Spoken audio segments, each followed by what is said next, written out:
Hey everybody, this is Rydo and we're back to another live stream of Yu-Gi-Oh! Master Duel and video game news. Today is Friday, June 23rd, so we're hopefully back on schedule. I feel like I'm pretty much back to 100% as far as my health, and so I do feel like I can probably focus on playing some more today. That being said, time is ticking as far as getting these June festivals done. In particular, synchro summoning a monster like 22 times. That very well may not happen, but I mean, certainly you could work your way up there, and then dueling 5 more times in the festival definitely will happen. No new news.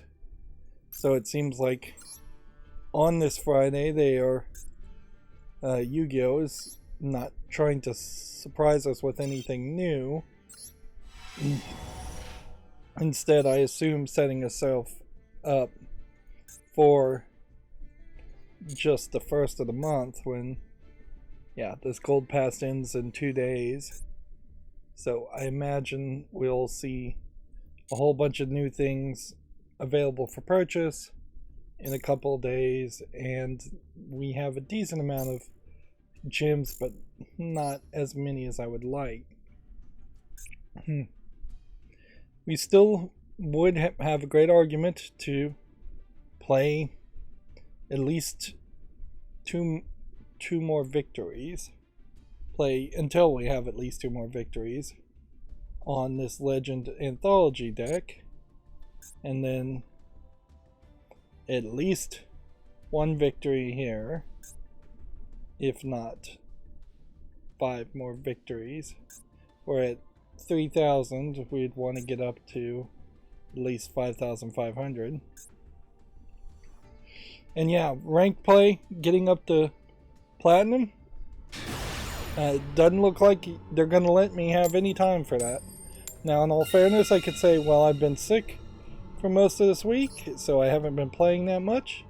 I could also say I'm not committing the entirety of my life to playing Yu-Gi-Oh! Master Duel, which a lot of these, if you're going to have 2 festivals in 1 month, you basically are demanding the player make that their main game that they're playing every single day.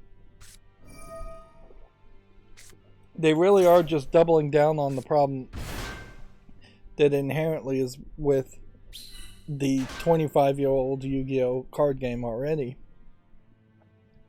Which does bring me to a thought, certainly, that if they do bring Yu-Gi-Oh! Rush to the West, which I assume some form of it probably will be brought to the West, they'll at least try to see if it becomes popular. And maybe I should say, if Yu-Gi-Oh! Rush became popular, I could see jumping over to a digital version of that instead of just playing Yu-Gi-Oh! Master Duel. Almost certainly, though, the longevity would still follow Master Duel, and the true players would stick with Master Duel and that. But there is something extremely tempting around a general attempt to speed up the process of Yu-Gi-Oh! Although I just think they went about it the wrong way, having seen the cartoon promoting Yu-Gi-Oh! Rush. It is just too simplified, too much of a reboot, where I feel like there's other ways they could have tried to speed things up. And even on this, you notice they are trying to speed things up by giving too short of time, really. And only 300 seconds for the entirety of the game.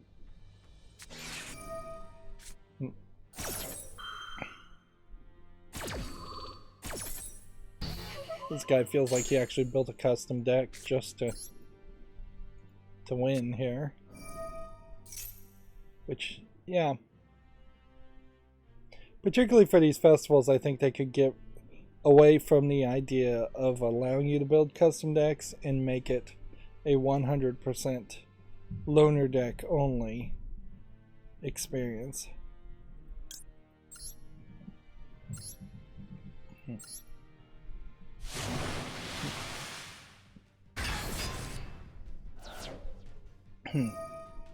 For the accountability section, I mostly was sick still yesterday, and we did stream on Thursday, which, yeah, no real difference in the number of views streaming on Wednesday versus streaming on Thursday, or vice versa. I do suspect maybe if I streamed every single day, there might be something in the algorithm that would more promote videos that way. But there's equally a valid argument to say if I streamed only once a week, that would make sense too. Unfortunately, the daily quest in almost every game really does demand you play every 3 days or so, which, to get any kind of consistency at all, that's pretty much Monday, Wednesday, and Friday, because you don't want to stream on the weekend. Or maybe you do. I don't know. I haven't really done enough experimentation there.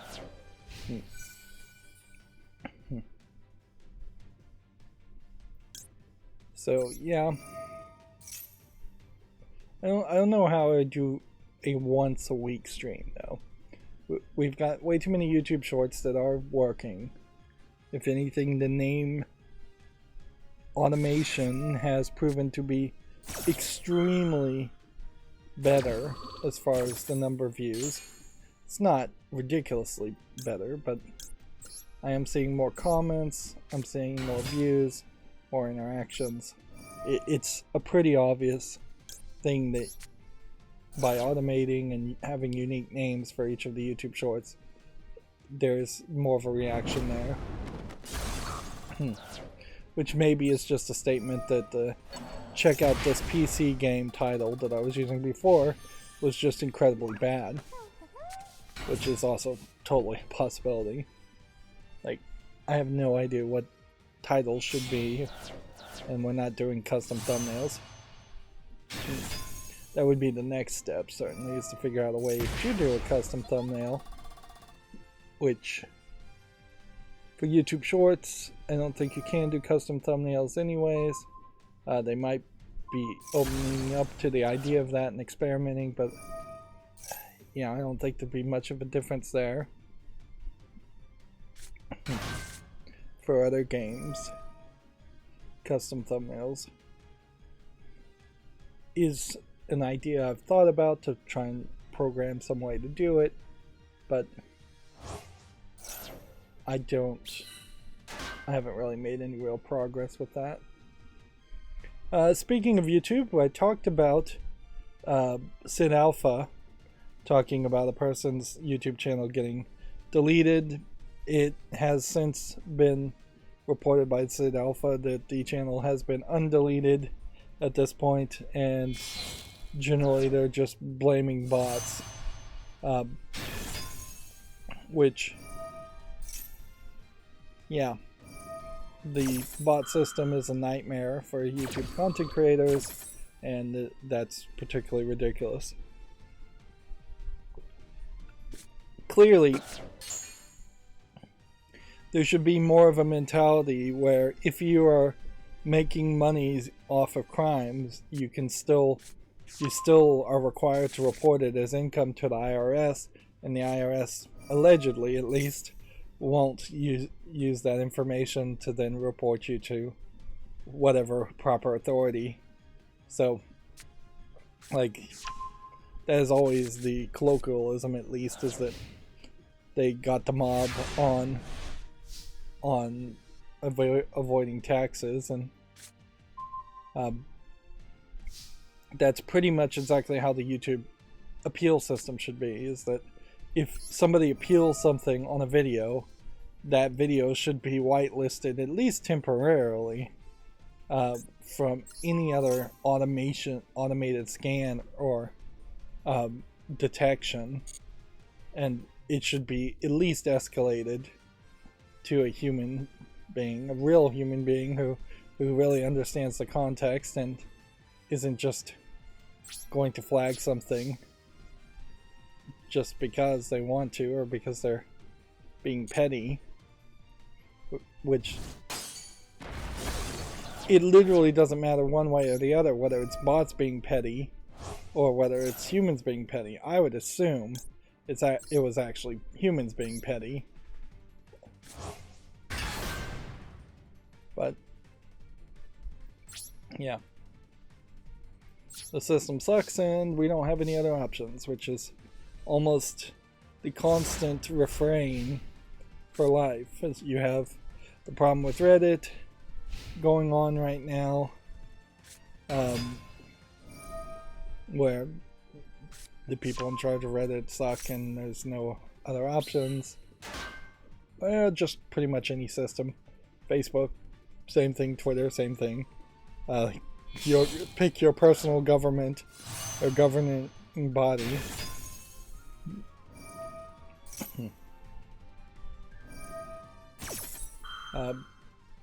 But yeah, I guess there's nothing really more to say on that story other than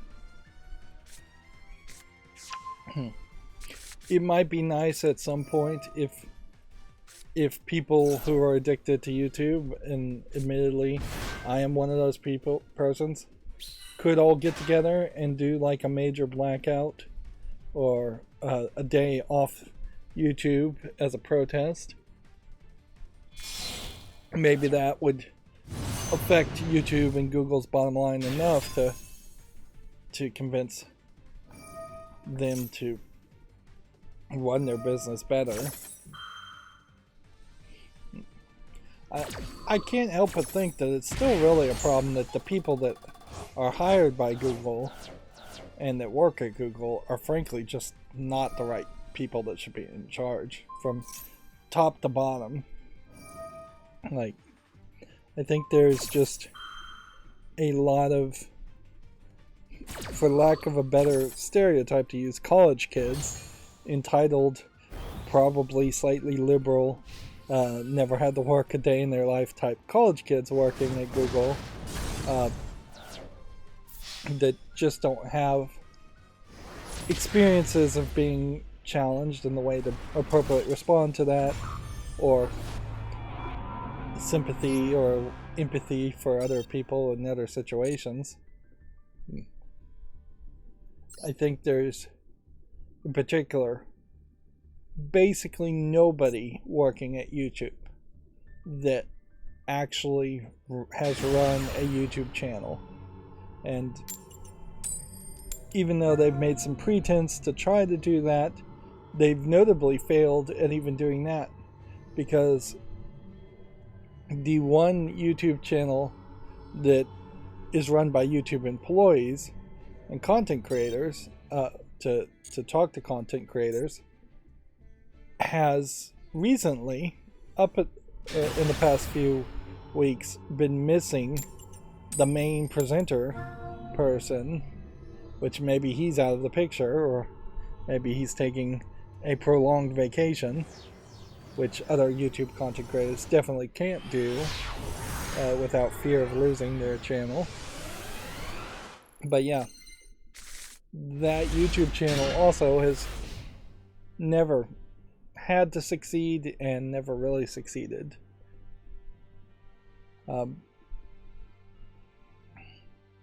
So yeah, it would be a very different YouTube, certainly, if all of a sudden you had people who struggled to get 100,000 subscribers and then went to work for Google and just abandoned their channel.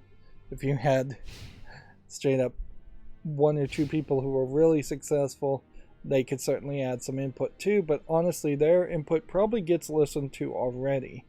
If PewDiePie wants something to happen on YouTube, PewDiePie can make it happen almost certainly, but the voices that need to be heard more are the people who are medium-sized content creators, or even small content creators and failed content creators like me, which that's how I jokingly always refer to myself, I guess, but it's not untrue either. But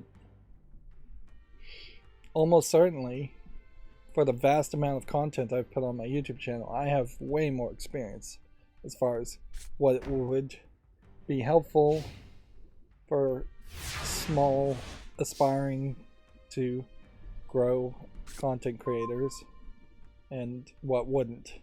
And definitely I wasn't anywhere along the lines of saying, hey, I want a way to give Google an affiliate link cut for selling products and merchandises, or that I wanted to see YouTube turn into Amazon.com as far as just advertising products and left and right, which is really just going to be a recipe for disaster. The second this gets implemented, you're going to see massive amounts of channels drastically changing to try and promote more products. Like, and I probably don't watch too many channels that would go in that route, but I could see Linus Tech Tips all of a sudden just promoting more and more purchasing of their own stuff, like their screwdriver, or promoting electronic products in general.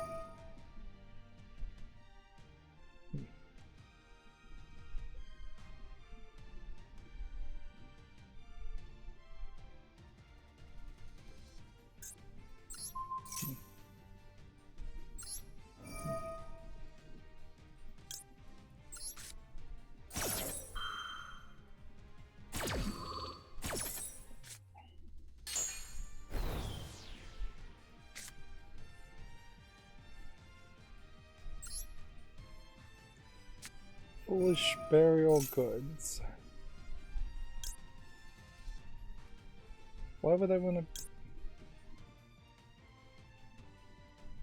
Which one of these cards activates from the graveyard? I guess that one does.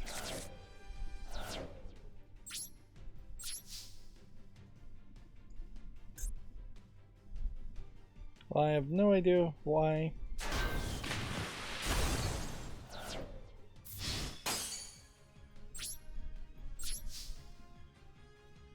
Yeah, I'm not...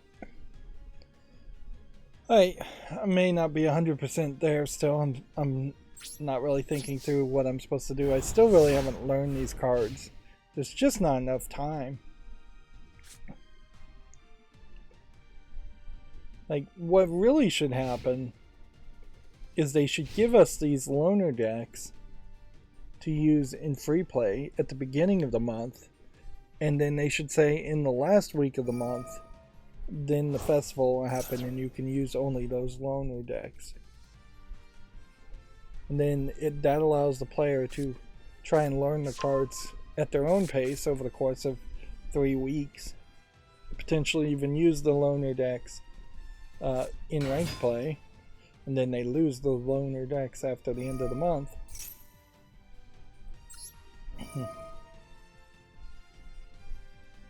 So, select one monster I control. I do that.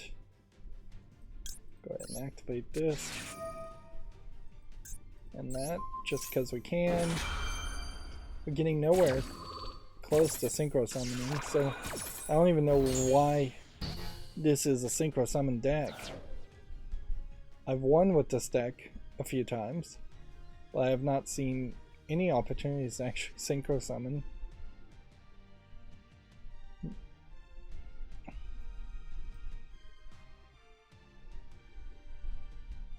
Kind of had a higher amount of cosplay, and I guess I'm still going to focus on cosplay. Today is also kind of a good day to focus on cosplay.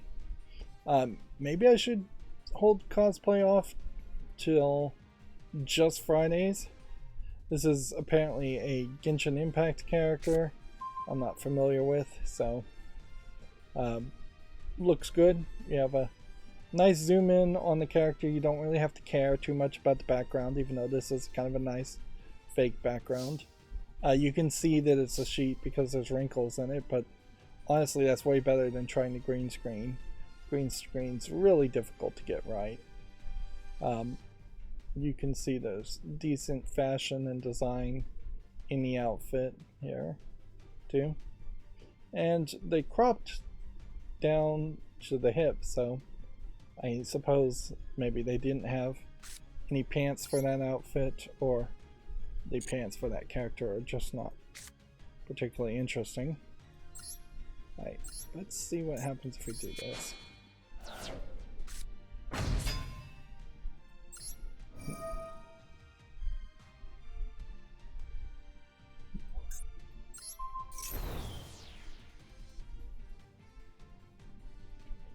This card seems to be pretty useless as a field spell. I mean, I could see the argument to reducing an opponent's health or attack down, not their health, but you would need at least 3 cards for that to matter. Here we have a more lewd Nier Automata claimed cosplay. Again, this looks like this might even be the same cosplayer. You don't have the eye covered up. You do have a sword, but the sword is white. It is this real white wedding dress lingerie type outfit, and there might be a mod that adds a white wedding dress outfit to Nier Automata, but it really doesn't seem like this is really in line. Arguably, maybe the photography is a little distracting, having other humanoid statues in the background. There's kind of a lot going on, even through the window here. I would have definitely at least cropped it so that you weren't looking out the window and you weren't looking at this rock on the side.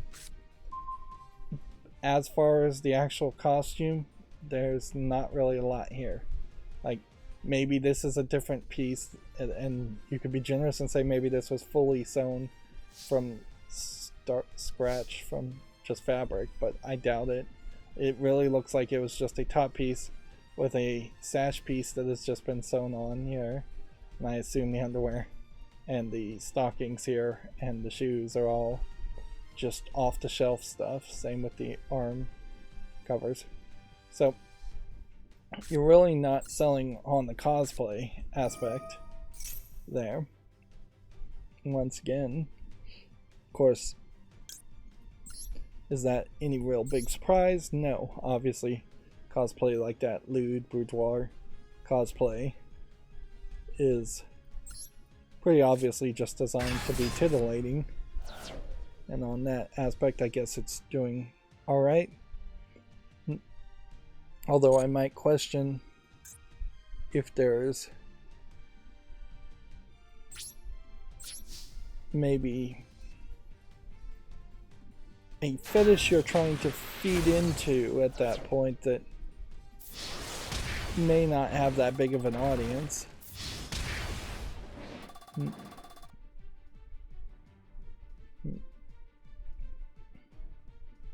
It's probably a big enough audience, but not that big of an audience. This is an amusing story from Video Games Chronicle. Apparently, a Nintendo shareholder meeting was, quote, disrupted by the ranting of a Splatoon 3 fan. Now, arguably, I don't know what disrupted means in a shareholder meeting, because anybody who owns shares enough to be allowed, well, pretty much anybody that owns shares owns a part of that company and is in part the boss to a public company. And if you start to push this idea that shareholders can be toxic, which, I mean, at some level I'd be willing to hear that argument. On another level, though, I really wouldn't. Or disruptive. Then you're going to push this idea that a lot of companies are going to promote the idea that some shareholders are toxic to silence criticism or questions, and effectively run corporations like kingdoms, where the CEO or the president of a company is just the self-appointed king and not answerable to people who actually own shares in the company. In particular, this fan reportedly acquired over $3,500 in shares to complain about customization options, which this is exactly what should be talked about in the shareholders meeting. Far too often, I've seen snippets and questions from shareholders meetings where either nobody is asking any questions, and I suppose it's important to point out that most of the time in shareholders meetings, there's a lot of proxy people in the audience. Proxies being stockbrokers, retirement managers, people that would manage these shares for somebody who doesn't have the time or the inclination to actually go to the shareholders meeting themselves and vote. Often every shareholders meeting has at least a few things that are on the table to be voted for, and if you go in person, there might be more things brought up to vote for that are not on the standard proxy ballot or mail-in ballots.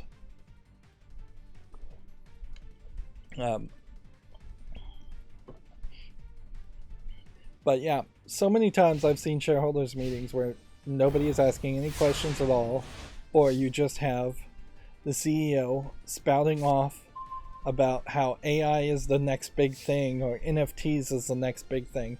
And it really is just this presentation to people who either don't get it or don't know anything about the industry that they've bought into.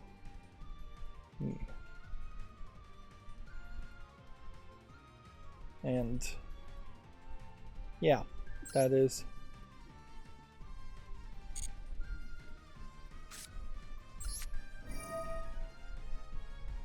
not really the best way for businesses to be run, in my opinion, that the shareholders don't care about anything other than making profit, which is almost always the case, and then the CEO is unchallenged and unquestioned and can just give a little speech at the shareholders meeting, and effectively they can get away with lying quite a bit to shareholders about what they're saying or about the state of their company, how profitable it is, how profitable you should expect it to be. So when you hear a story of somebody with a true passion spending their hard-earned money to address an issue,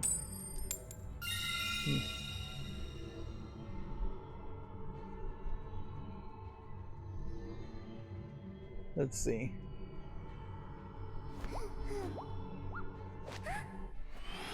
The way this is being reported is that the QA session includes someone loudly ranting about female characters' perceived preferential treatment in the third game when it comes to customization options. So, yeah, I assume this is a Japanese person. So it could very easily be a crazy Japanese person, but this does certainly open up a question as far as how good are the customization options for the male Splatoon characters versus the female Splatoon characters. There is obviously in the advertisement a real push as far as the female characters, or at least the female presenting characters, Squid Kids.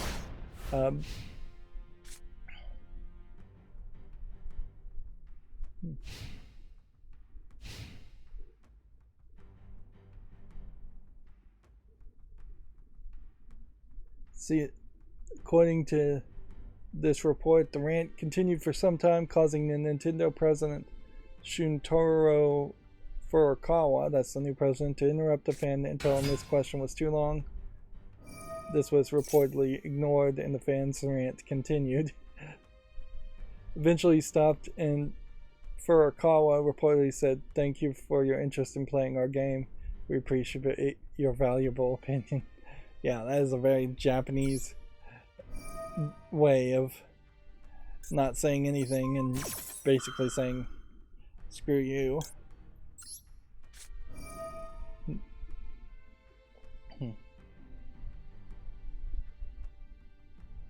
Let's see.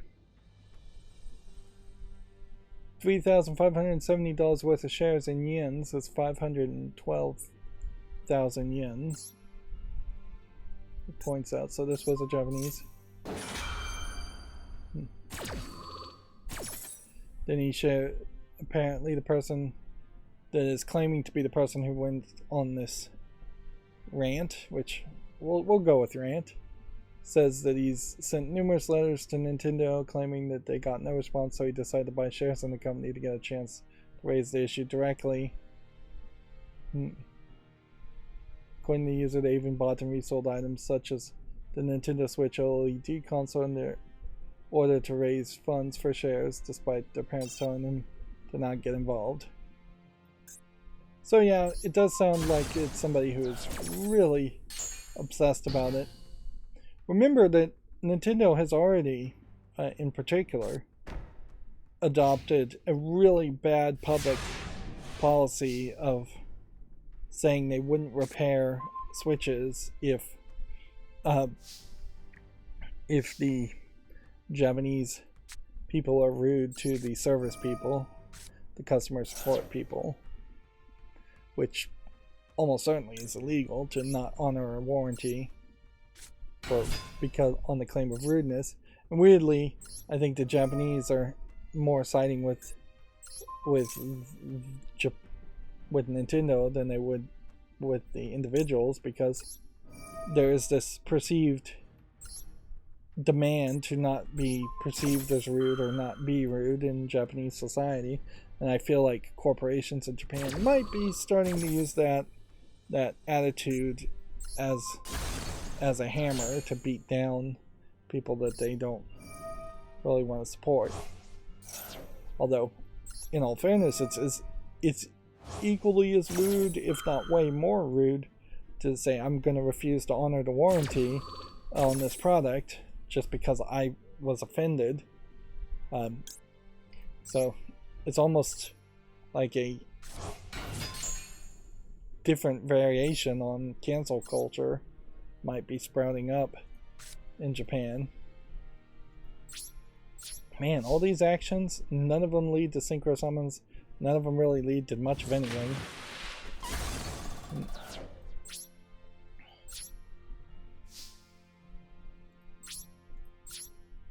So, yeah, from a foreigner looking in, I have to question if this isn't one crazy person, or if perhaps Japanese people are getting more irate and upset, which I wouldn't be surprised. I mean, COVID pretty much just destroyed everybody mentally around the world.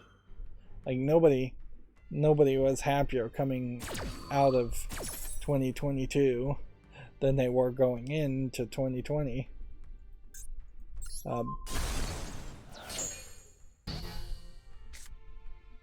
But really, this is what should happen at every company.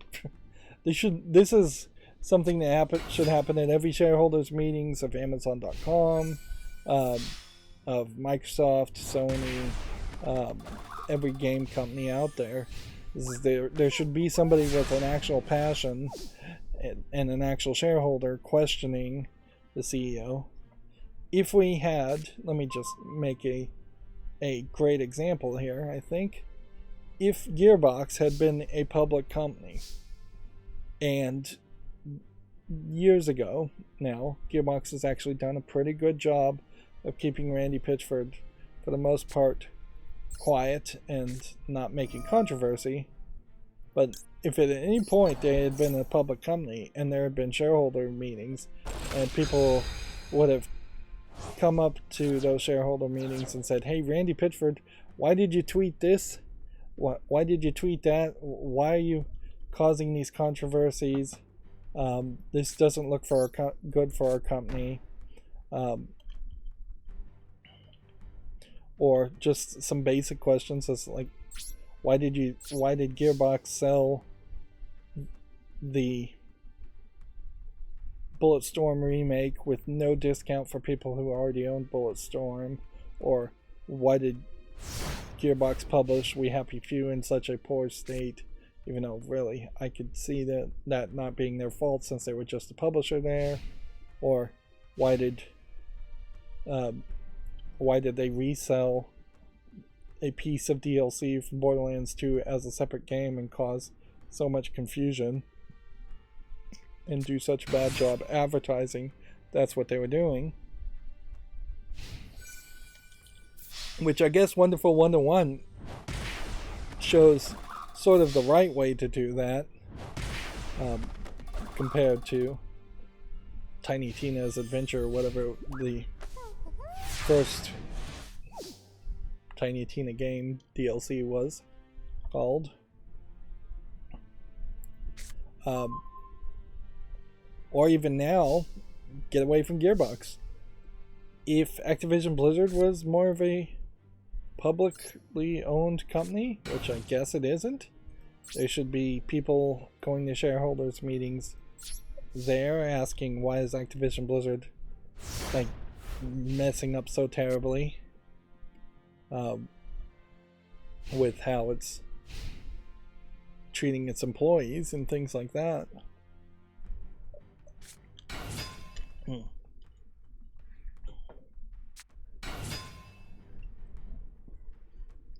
Yeah, more accountability, not less accountability sounds way better to me, even if the accountability sometimes is just going to come from the fact that you've sold your soul and made your company a public company, which means any person who has a strong desire or opinion must be heard, even if nobody else on the planet agrees with that desire or opinion.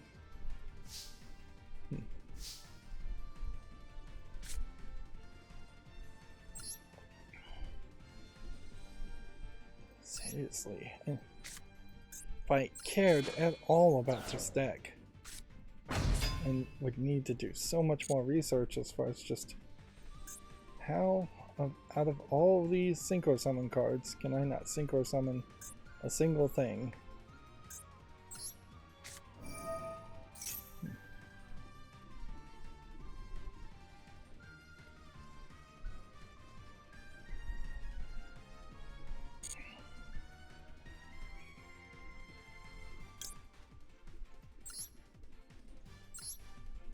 Like, this deck does seem to just let me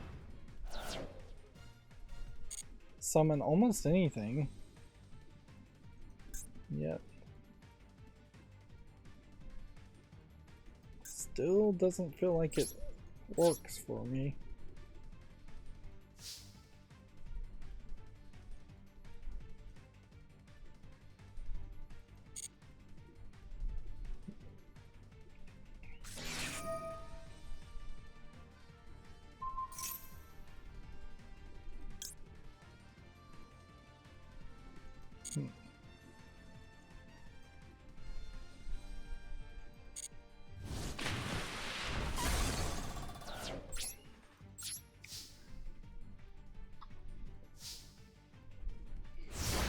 So we have an update to the story, but Video Games Chronicle put out this article that said that the LA Tourism Board claims that E3 2024 and 2025 have been canceled.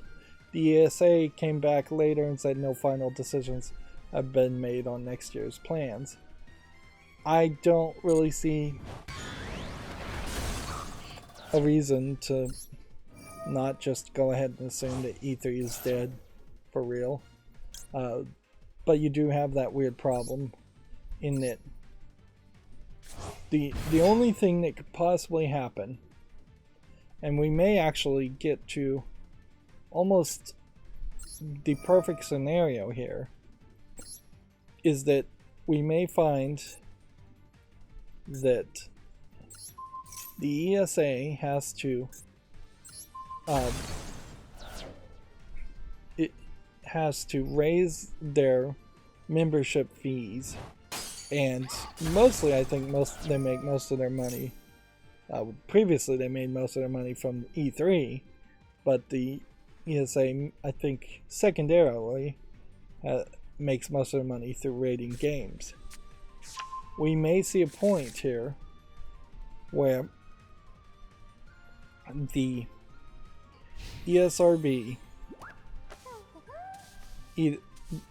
being made up of people from the game industry just straight up gives up the ghost and says, you know what, we're just going to be a small company that just hands out ESRB ratings, and we raise the fee to rate ESRB, give ESRB ratings to most to games, or you see the industry repel from that idea and they say, forget it, we're just not going to use ESRB to rate our games. There's nothing really in the law, it's just tradition of one company being, one lobbyist group being the self-regulating lobbyist group to give out the ratings, but nothing really stops a company from saying, you know what, this game is for people over 17 or people under 10 or 10 or older. You can certainly create your own rating system. Lego, for instance, they have their own age rating system. They're not paying a licensing fee to say which sets are for people over 8 versus people over 12. They're just picking those numbers out of whatever they decide. And inherently, I guess the question is, how much can the ESA convince people in the video game industry that as a lobbyist group they've been effective, or that they are even necessary? On one hand, if all of a sudden there is no video game lobbying group, I think politicians who are old and out of touch would just continuously attack video games even more. There hasn't recently been an attack here, which means almost certainly that there's been enough schmoozing / bribery going on by the ESA to keep video games out of the mouth of politicians, which notably, for the amount of highly publicized school shootings that have happened in the United States over the past few years, there obviously must have been a decent amount of bribery going on to prevent the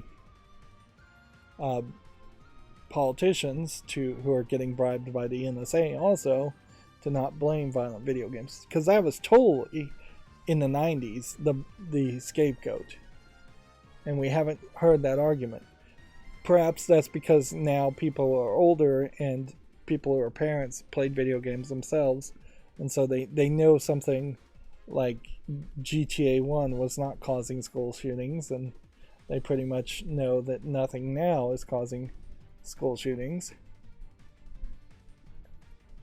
So yeah, there might be a value of the ESA, and maybe they will just raise their fees to have something rated and raise just the general membership fees and just get rid of E3 as a concept.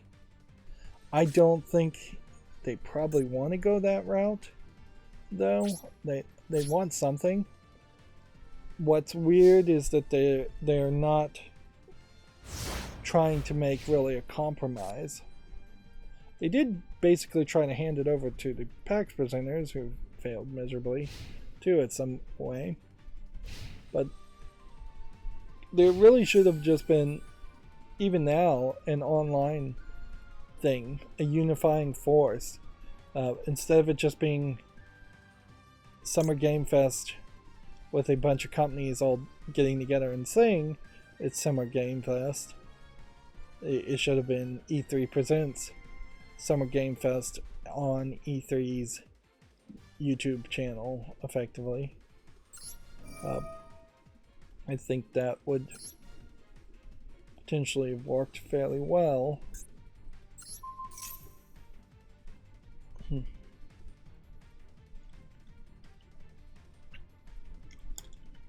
Yeah, but it doesn't seem like they want to go digital. And I don't know what else they can really offer.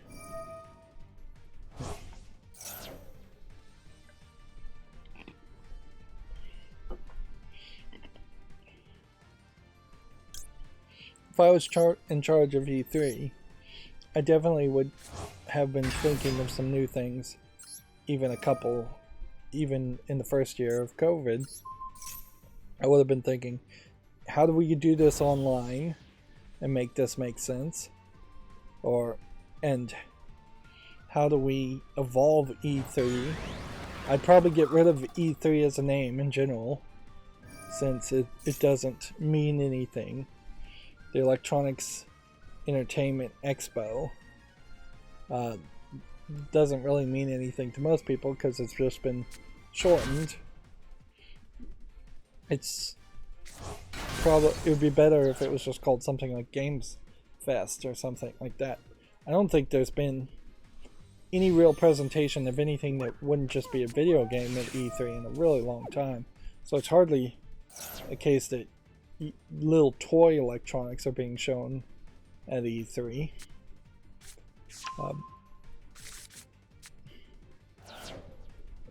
I would probably try to see if maybe we could do E3 presentations at movie theaters. Those big screens and nice surround sounds could be really nice to hype people up. Plus, being in a room full of gamer fans across the world would be quite the experience versus having everybody fly to LA and stand in line as far as gamers going to E3, which didn't really make the most sense. Yeah, I try to make it more of a, if not global, at least multi-state event. And we'd have a much more better presentation overall. Maybe have an hour of big presentations for, say, Microsoft, and then have 2 or 3 hours of smaller presentations, having smaller companies show off their games and present things where people could take breaks and buy more popcorn from the movie theaters. An event like that would probably sell more tickets for movie theaters than a big summer blockbuster movie, particularly if the theaters were willing to, say, allow people to rent out the entirety of the theater, effectively. Say $40 to $60 gets you in for a 2 or 3 day event. One theater is always playing a brand new summer movie, while every other theater is showing perhaps several different cameras, and you could just walk from one theater to the other.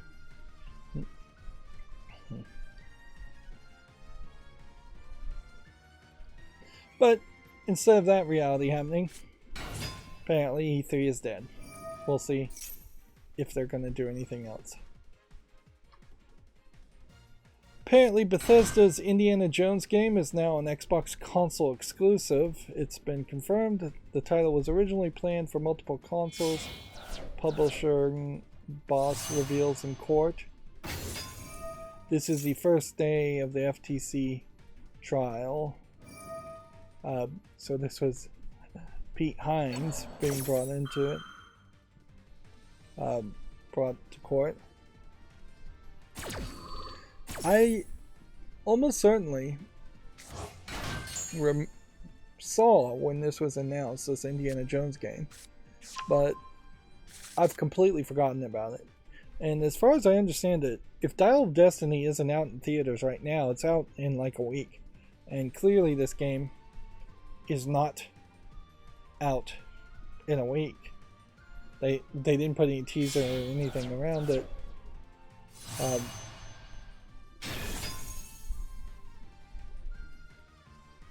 There's, I guess, a real question whether this is also going to come to PC or not. Of course, we won't really get those details from court hearings. There's a real question whether the game would come out at all. And you also have to remember, or at least figure out, maybe not even remember, that the only two good Indiana Jones games that I really feel exist amongst a lot of different Indiana Jones games that have been made are the LucasArts point-and-click adventure games of Last Crusade and Fate of Atlantis. They never made a Temple of Doom one. The two Indiana Jones games on Steam after that, The Infernal Machine is not playable really at all, and The Impersonator Tomb is playable, and I did recently just play it, and it's not worth playing. It's just a 3D Tomb Raider 1 ripoff, and it's not good.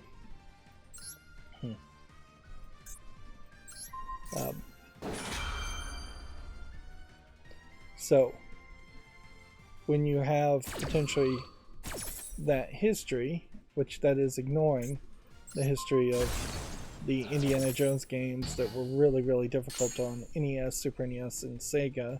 I think there's probably one on each of those consoles. That history is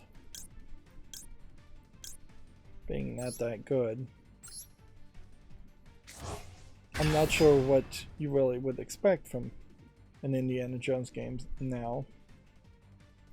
If anything, I suspect it might be just a Tomb Raider reboot ripoff, in a lot of ways, an Uncharted ripoff, which in all fairness, both the Lara Croft games and the Uncharted games were ripping off Indiana Jones movies originally. They've just did a much better job and worked at it a lot more to make video games.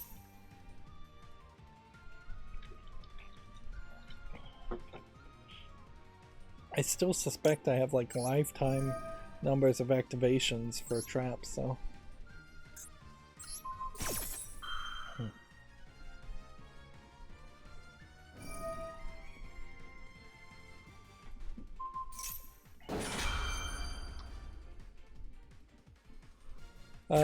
We also have a Video Games Chronicle article here saying Xbox opens the FTC defense by claiming it's, quote, lost the console wars. Microsoft claims it's been losing the battle against PlayStation and Nintendo since 2001. Interesting. When did the original Xbox come out? It's not a terrible claim to make, because certainly anybody could claim that they've been losing combined, if you combine the other two. Nintendo could say it's been losing the AAA high-end market to PlayStation and Xbox forever. PlayStation could say it's been losing the mid-tier and subscription service market to Nintendo and Xbox. Just however you slightly change the phrasing there, you could make a very similar claim.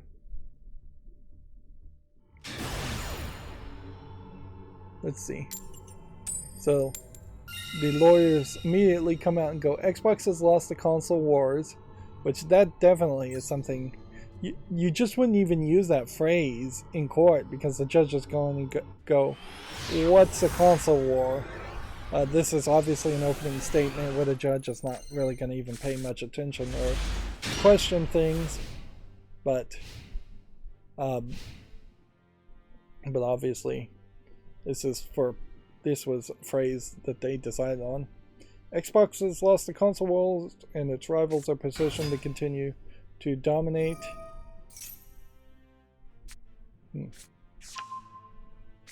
Other documents shared by IGN describe Microsoft's previous consoles with similar negative language. The company claimed that the original Xbox console was outsold by both Sony and Nintendo by a significant margin.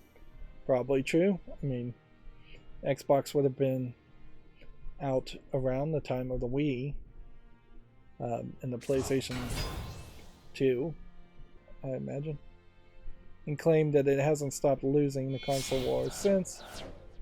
Xbox's consoles have consistently ranked third of three behind PlayStation and Nintendo in sales. In 2021, Xbox had a share of 16%, while Nintendo and PlayStation's had a shares of redacted and redacted respectively. Interesting, well, it's redacted. Likewise for console revenues and shares.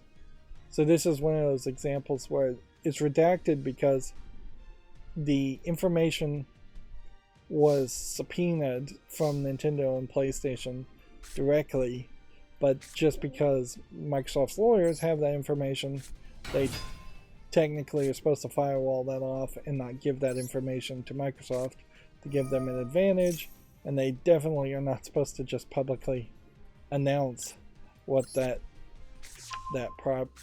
private information is.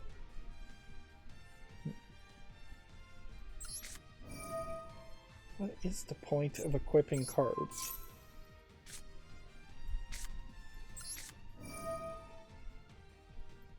Okay, I've equipped 2 cards.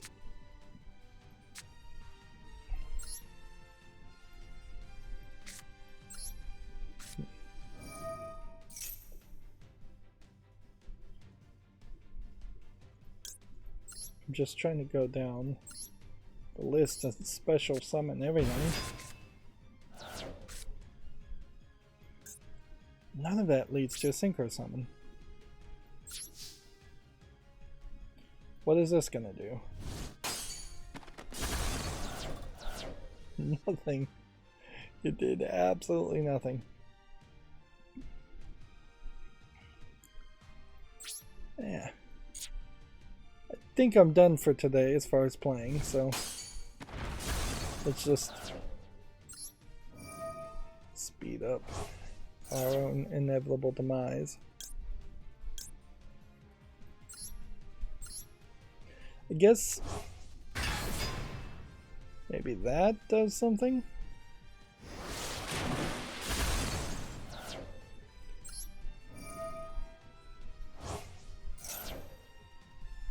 Interesting.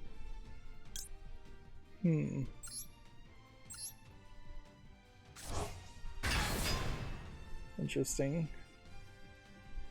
My tab just crashed as far as the chat too. Firefox is so bad about crashing.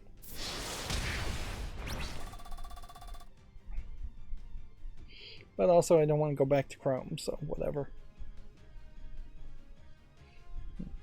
I think I figured out what was wrong with my macro, by the way. As far as it seems like Firefox is just taking longer to load web pages, which maybe is my internet and maybe is my router, but otherwise my router has not been giving me any trouble, so I don't really want to change anything.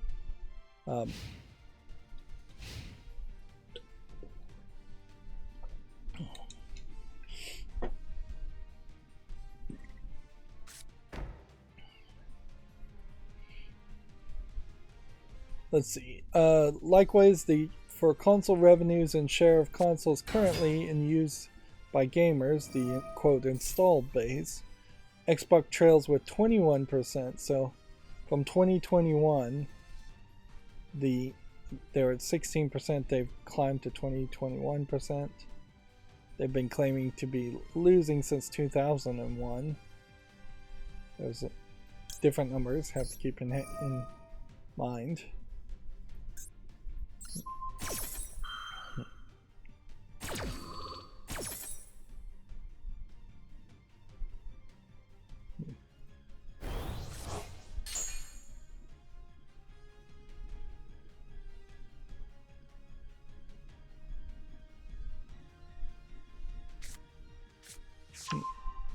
What's interesting about this, now that I think about this, and that you have to put on your tinfoil hat a little bit with lawyers and see how tricky they might be doing.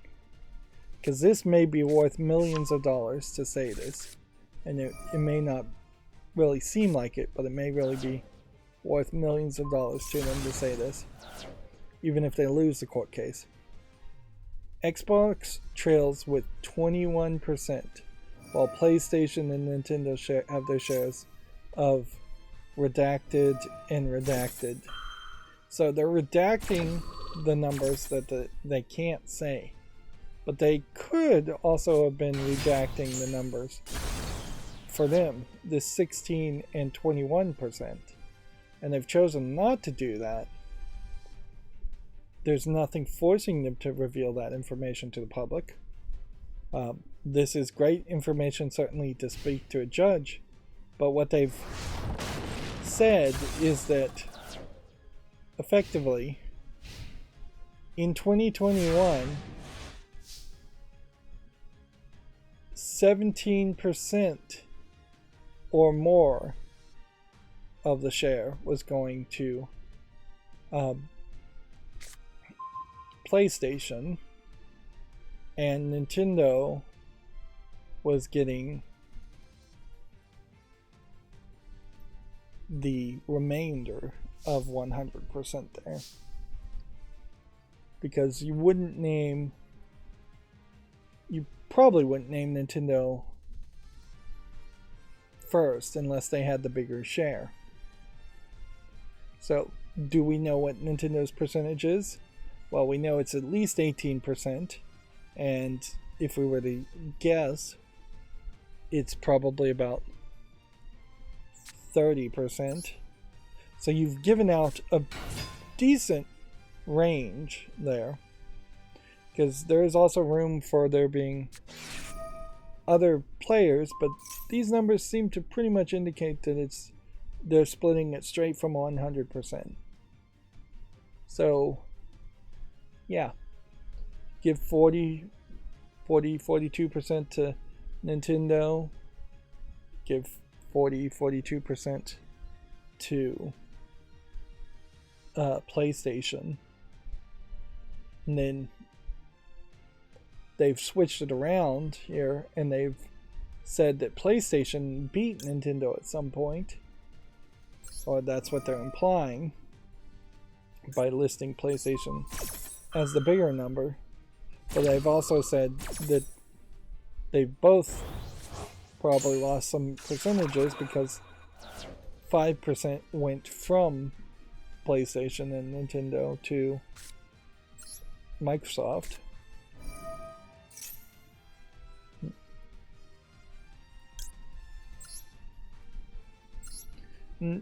Well, that may not seem like much.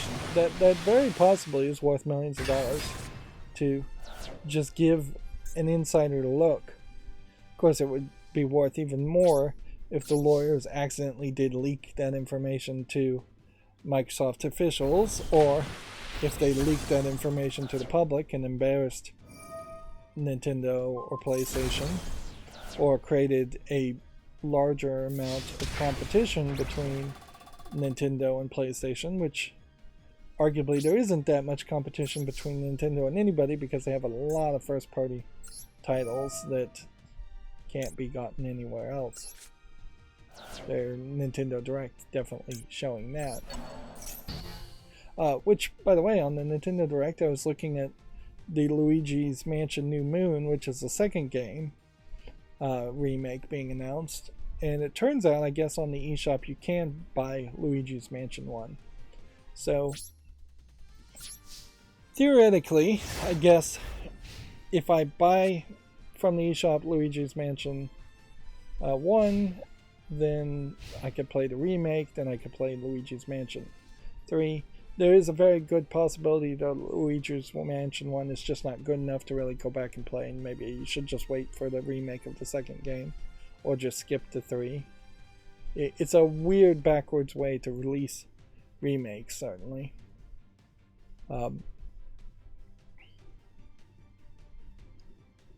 Let's see. This is the biggest news of the day, so we'll focus on it a little bit more, reading the whole article instead of just skimming the headlines. The arguments, Microsoft argues that it's now betting on a different strategy by generating profit through game sales and accessories rather than console sales, which I feel like they would have been insane to ever bet on console sales as a way of making money, since consoles always lose money. I don't think there's been a single console that has been profitable. Philips CDI, I guess, was trying to be profitable at like $800 in the early 90s, but it wasn't profitable because nobody bought it.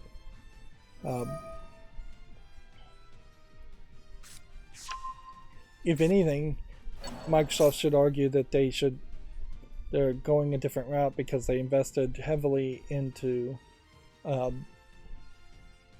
Kinect technology, which they could definitely throw Kinect under the bus and say, yeah, Kinect failed miserably. They're not doing anything with Kinect. It wouldn't hurt any potential future sales for them to say that they wasted their money on Kinect. They could also say that Microsoft has failed to get into the mobile gaming market in any appreciable way, and that both Nintendo and PlayStation over a period of time have severely dominated in PlayStation PSP, Vita, and the Switch, 3DS, things like that.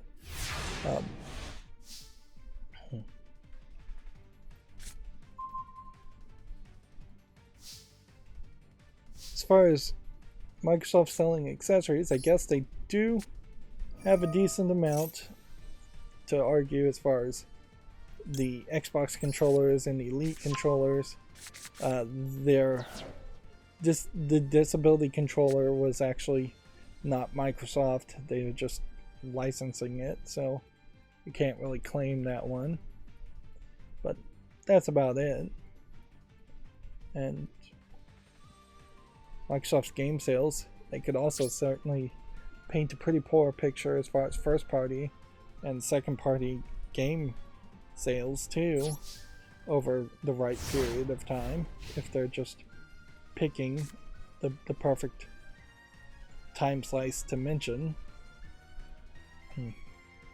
Weirdly, they should also probably argue that development of video games have gotten even more expensive, and that is necessary to acquire more talent just to maintain the quality that the players expect. And I bet they will make that argument at some point. Right. So yeah, ideally I would still play some more and get up to this 200 gems. But I need to find a different deck to play, certainly. Or then I would play here and get up to these 200 gems. I guess it makes more sense to probably play this and get 200 gems there. And then also find some free time to really pay attention and play ranked, where that's going to be the most difficult thing. I really don't care if I lose in this festival or this other festival. I do care if all of a sudden I'm falling down in rank and not making it to Platinum 5, which is really all I want to reach. You still need to duel one more time in the festival and synchro summon. I have a whole bunch of daily quests to do. And Duel Live is unlocked. Alright.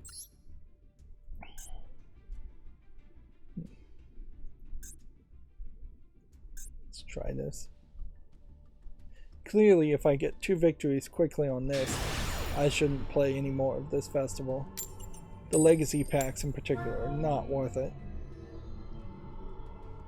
Let's see. The arguments were made as part of Microsoft's defense against a preliminary injunction brought by the FTC, which is seeking to pause Xbox firm's proposed Activision deal ahead of the critical date of July 18th, after which parties could renegotiate. Witnesses for the evidentiary hearing beginning this week include Microsoft CEOs Satya Nadella, almost said Nutella, Jim Ryan, PlayStation's boss, Bethesda's publishing boss Pete Hines and Activision's CEO Bobby Kotick. So, quite the collection of big names. Now, weirdly, this is a preliminary injunction hearing, so I could see the judge just saying no to the preliminary injunction altogether, and that the FTC does not have enough evidence, even at a extremely low standard, to justify delaying this merger from going through. Whereas the $2 billion payout and potentially renegotiating the whole thing are actual physical monetary damages that that Microsoft and Activision Blizzard would incur if the merger is delayed. I could also see the judge going the middle ground and saying that the FTC, to get this preliminary injunction, would have to pay a bond of $2 billion out of the U.S. taxpayers' money in case they lose the case. Put that up as far as money that would go to Microsoft for delaying the merger. Although it would also kind of just make sense that they would just nullivate the $2 billion payout, but that doesn't work, because if they were to say just don't pay the $2 billion to Activision Blizzard, then Activision Blizzard is hurt by the delay unfairly. Yeah. I wonder how many politicians are going to really like the idea there of the U.S. government putting up $2 billion in bond to stop a merger, particularly if the case fails, as a lot of expectation out there seems to imply.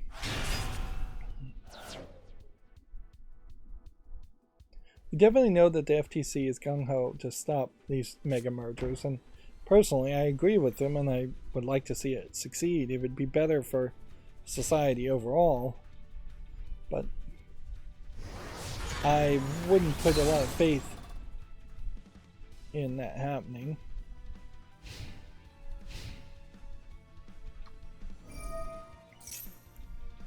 Meanwhile, another wrinkle in the story, certainly this story that never ends, Activision is shutting down the original Call of Duty Warzone. Warzone Caldera will no longer be accessible after September 21st.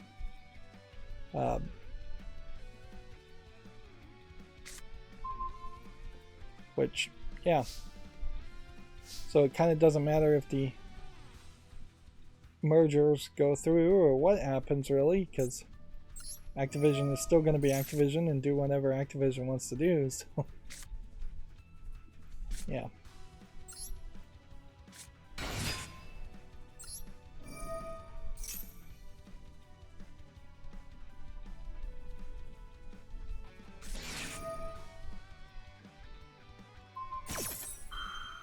I think this dark hole may actually... Let's see if this dark hole kills this guy, character. I think this guy may be protected. Nope. Those two were protected.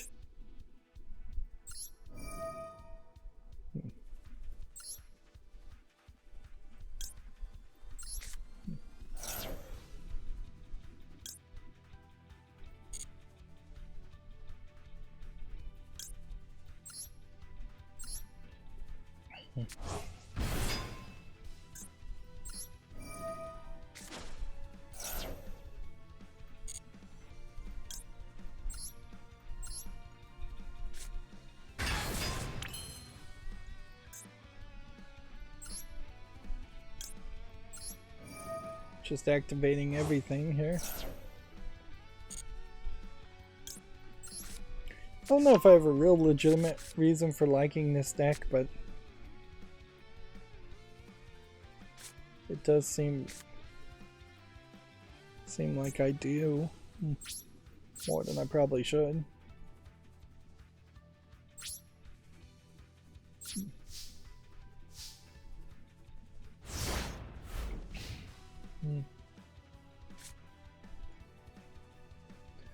I guess the question on the cosplay too is how far should I go?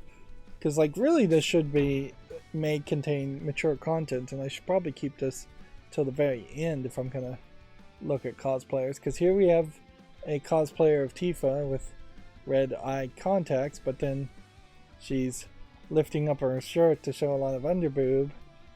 Otherwise the costume I think is pretty decent for a character. But maybe arguably out of character for Tifa. I'm not really sure. Also, there's a lot of hashtags here for like lingerie, and there's no actual lingerie in this picture. For it.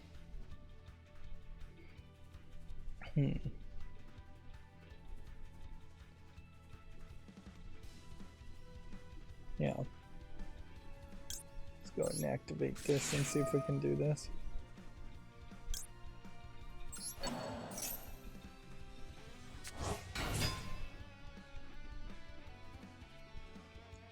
And there's a slight difference, certainly, when you have like a character where the original artist has created a character that's kind of in this outfit. Arguably, this may not be what any of the outfits that... I think her name is Jury, but it says Yuri. Looks like...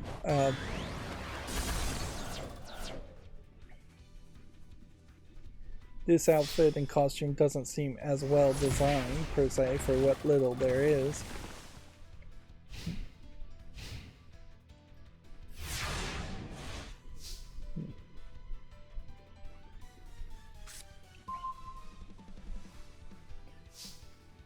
Noticeably also, if Twitter is doing anything to filter out any post as far as adult content, it is not working, because some of the quote-unquote cosplay video pictures I've seen are just straight-up pornography. Hardcore pornography. Like, male and female in flagrante delicto having intercourse. No artistic aspect to it at all.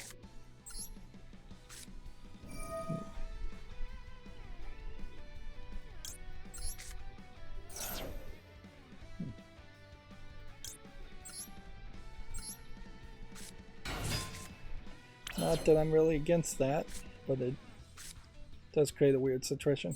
I'm having kind of a similar situation on Facebook too. I started following 3 or 4 extra groups who just post like memes and things, and I have really slid away from seeing any actual friends or family posts on my personal Facebook now. Not that I was really seeing that much to begin with. Not that many people using Facebook. I really hate the fact that you do seem like you have to constantly migrate to some new service, that you can't just settle in and have a one place. Email, I guess, has been really good on that aspect for the most part. If you have somebody's email, you could have been in contact with them through that email for decades without changing anything, or even really needing to learn a new email software.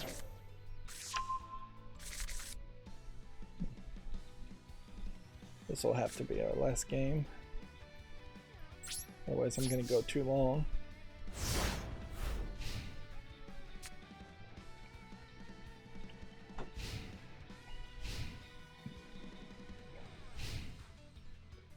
I started watching Good Omens a little bit as I'm still trying to recover on Amazon Prime, and season 2 is in the works, at least. Too many characters in Good Omens. Definitely feels like a book with too many characters.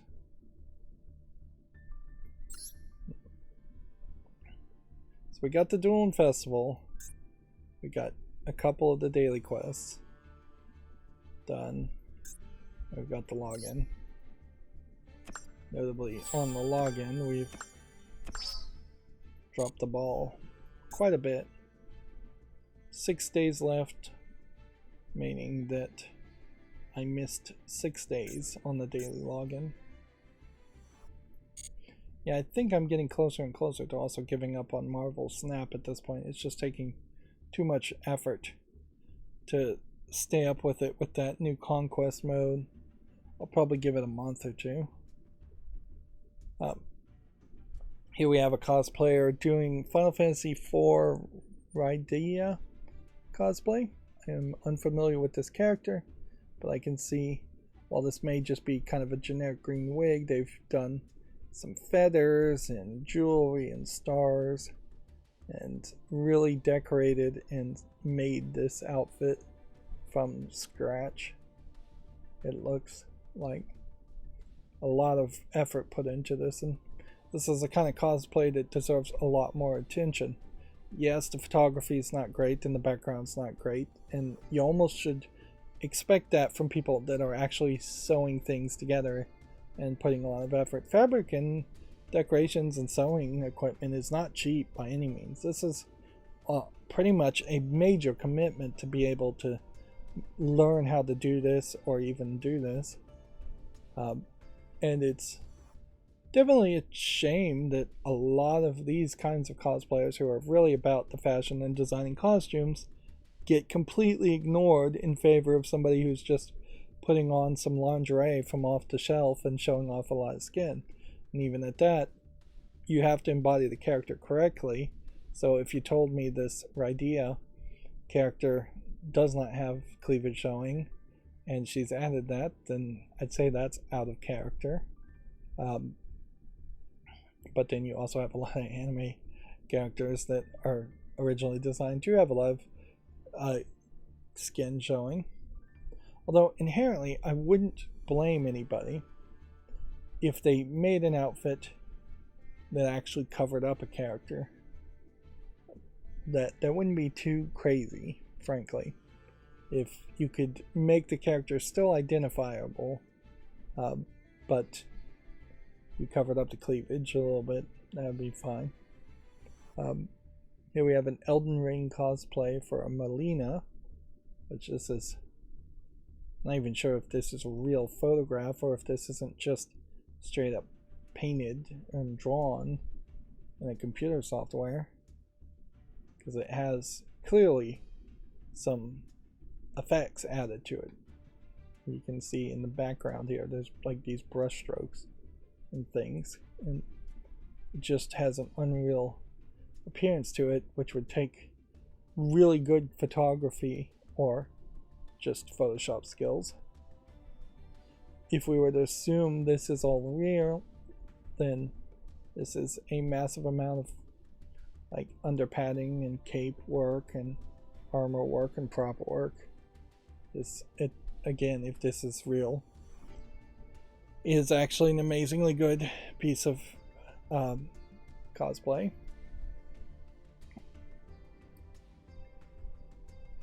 Let's see. Another part of another story, or another part of the story here, is that Xbox claims that Activision demanded a bigger revenue share to put Call of Duty on the Series X and S. The Xbox exec says Bobby Kotick threatened to not support Microsoft's latest consoles, which I totally believe that kind of hardball negotiation probably does happen quite a bit.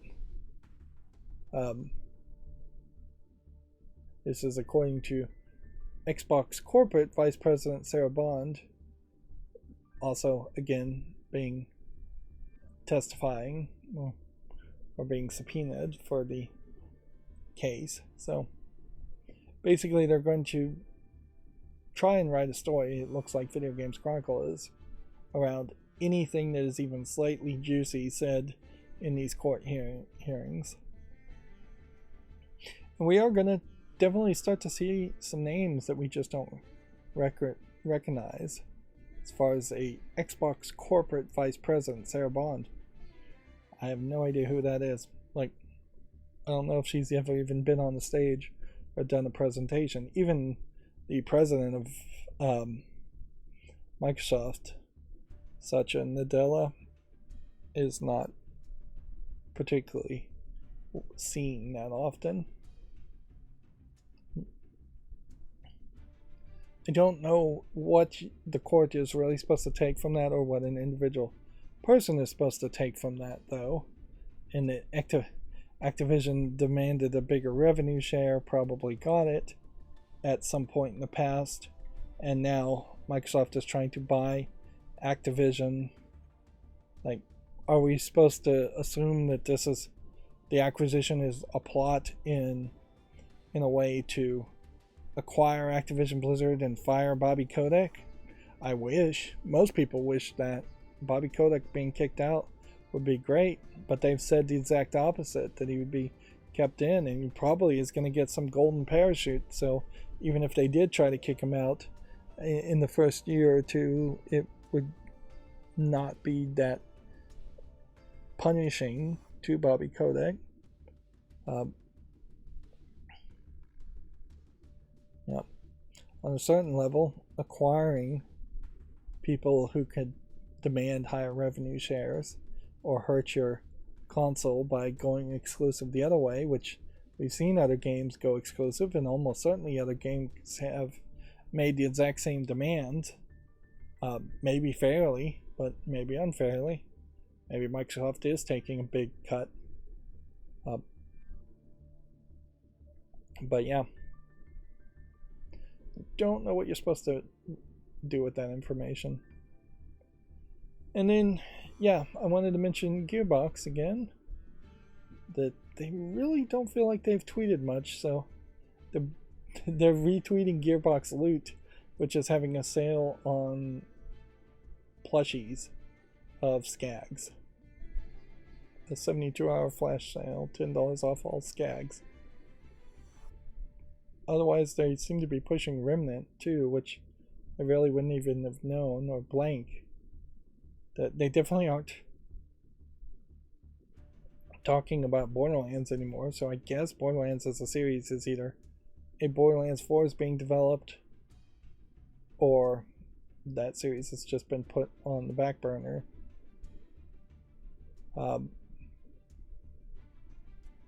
Yeah, they're just retweeting a lot of Blank posts and Homeworld. Some stuff there. Homeworld Mobile. It does definitely feel like we're starting to see the death of Gearbox as a company in the way we look or thought of Gearbox. Or as far as that attitude in that Borderlands game series in favor of just them promoting different types of games, mobile games, or just not saying anything else at all. I wouldn't be surprised if they're hit very hard around the Embracer restructuring. But also, Gearbox already had lost a lot of its personality, as you had two other offices called Gearbox opened up. So the Gearbox in Dallas, Texas, or Frisco, Texas, really got diluted when you had the Gearbox in Quebec and I think another Gearbox in Canada or one in Europe. Like the last time Gearbox tweeted anything that even looks like something Gearbox would do is this Pride poster from the first of the month, which, yeah, I had criticism as far as how many of these characters are LGBTQ+. I think there might also be some criticism thrown on including her the young teenage character in the mix. Arguably, there's better criticism to say a lot of these characters are just like fantasy characters for the male gaze, or joke characters to be laughed at and objectified. So it really isn't a series that is best used for Pride. This would have probably been a good place where Gearbox would have come out and made a real statement instead of just putting a picture and promoting their own game. Particularly since now a month later they've not promoted their game that you would know them by. And like, this game Blank is probably being published by Gearbox, thus Embracer Group, and Risk Rain and Homeworld Mobile, assume are just being published by Gearbox.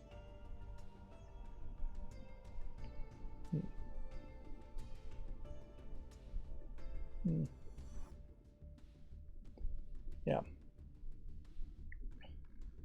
Definitely does just feel like we're seeing the death of what Gearbox once was. In a lot of ways, it kind of feels a lot like the death of the Attitude Era in wrestling, because Gearbox in particular definitely had that teenage sex comedy type attitude, something like Porky's or something like that. That was what Borderlands really was, feeling just dumb, stupid teenage type comedy.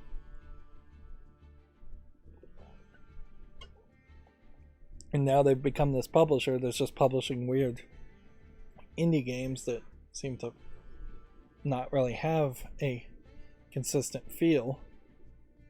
And generally, I would like to see video games, game developers, have a general feel for the types of games they want to make.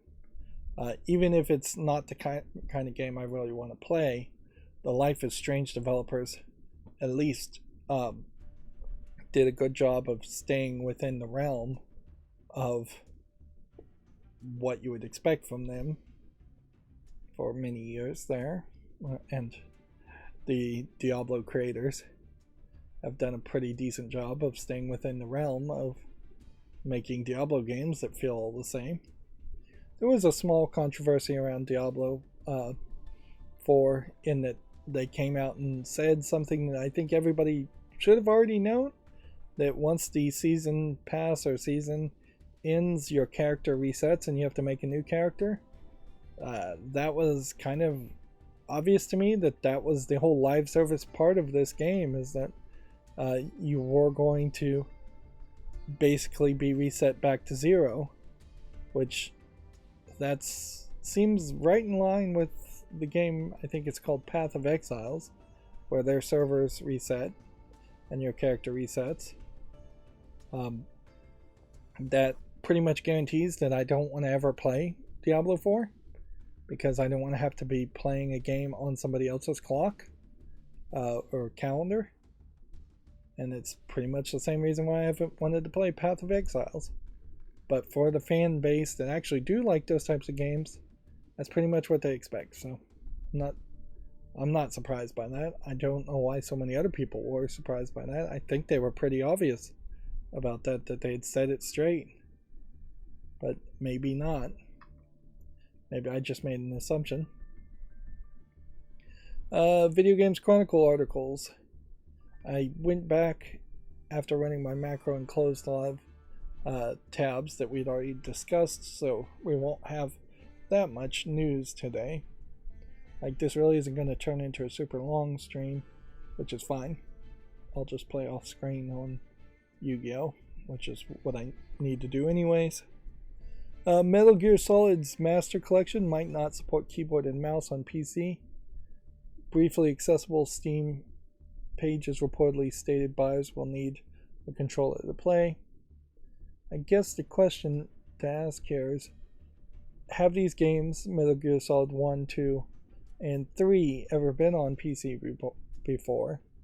And if they were on PC, did they use a mouse and keyboard then?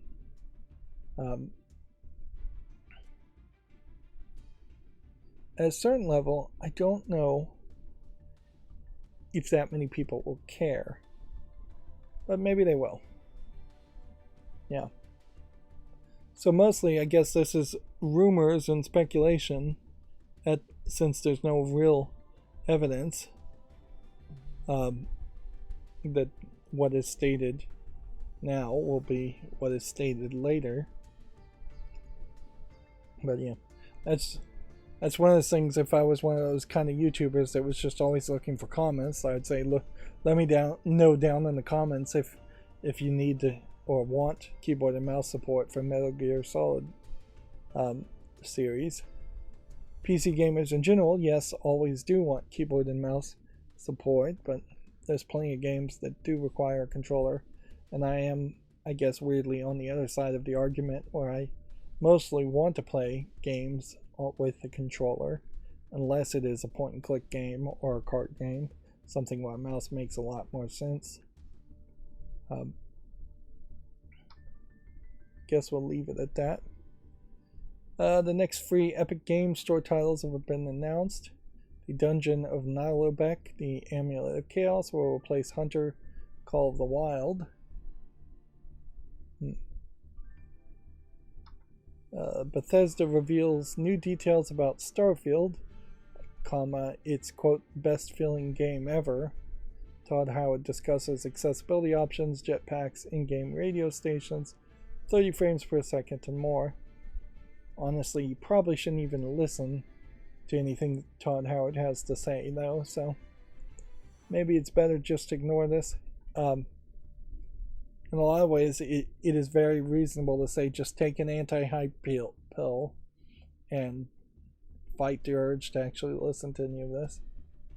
I do kind of hope that Starfield is Bethesda's best feeling game ever, because their previous games were not that great feeling. But I don't really care to get too into the weeds with it. There really isn't anything that's pushing me to a feeling that I need to play Starfield on day one. I don't think there's going to be that good of a story that is like a unique linear story. I feel like it's going to be a branching story based on your actions, like most Bethesda games. So one person's ending, or if I saw somebody else play the ending, I may get a completely different ending. So yeah, I think I'd be more than happy to play Starfield a year later, get the game cheap, play it a year later after its release, wait till there's some patches and bug fixes released on it, regardless of how polished they claim the game will be. You've waited this long for Starfield. Most people, yeah, everybody's waited this long for Starfield, so there's really not a big reason to play it. Noticeably, they're releasing the game around the time where I think other games are finally available. Had they released this at the beginning of the year, when there was no competition, it would have been a much better argument. Although, in fairness, Bethesda also is saying that if they hadn't made the decision, which arguably Bethesda didn't make the decision, Microsoft, their parent company, did, but if somebody hadn't forced them to make it an Xbox exclusive, Bethesda says that Starfield would not be coming out when it's coming out, which is to imply that it would be coming out later, which is definitely believable. We already talked about this story. We already talked about that story. We already talked about that story. We already talked about that story. Here's what I was talking about. If Starfield was on the PlayStation 5, it wouldn't be coming out so soon, claims Bethesda. Focusing on fewer platforms has been a big benefit to that team, says the publishing boss. Which, yeah. Do we have an actual name? Pete Hines for Bethesda Publishing. But yeah, obviously he's going to say that when he's completely owned by Microsoft. He would be almost certainly fired if he had said something to the opposite. But also, I don't think it's that untrue either. Like, Bethesda focusing on fewer platforms probably did help them quite a bit. And if anything, I think Bethesda is probably getting the biggest amount of benefit by being acquired by Microsoft than any other of the companies that have been acquired by Microsoft, because it does seem to be the claim that everybody that Microsoft can spare is bug testing and playing Starfield. So they really called in the troops and are getting a lot more bug testing than they normally would get. Although maybe this is a case where Microsoft is forcing employees who are not QA testers to work as QA testers for free as an extra part of their work for no increased pay, changing the job descriptions effectively of their employees.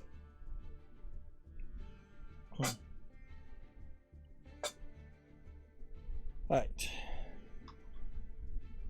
We already talked about this story. We already talked about this story. Let me get my other glass of water since I just emptied one. I have to constantly drink water or I'll dry out my throat.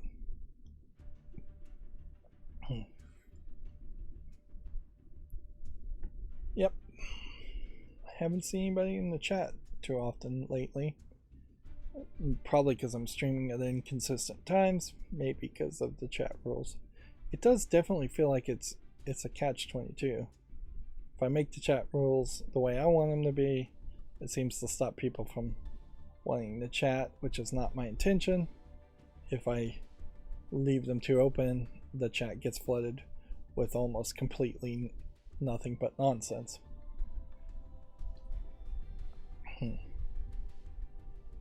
Which is why so many YouTubers, I assume, don't look at the chat. Moving on. Metal Gear Solid Master Collection Volume 2's games have reportedly leaked. It's claimed that Metal Gear Solid 4 will be released on platformers other than the PS3 for the first time. So, the first one is called Volume 1, or is it just called? Yeah, it is called Volume 1, so there's definitely a commitment to a Volume 2 there. And you would have to just assume if they are stopping at some point. Yeah, they go up to Metal Gear Solid 3 Snake Eater, but then Metal Gear Solid 3 Delta Remake has also been announced. So I almost wouldn't be surprised if they did not actually make a Volume 2 anytime soon, and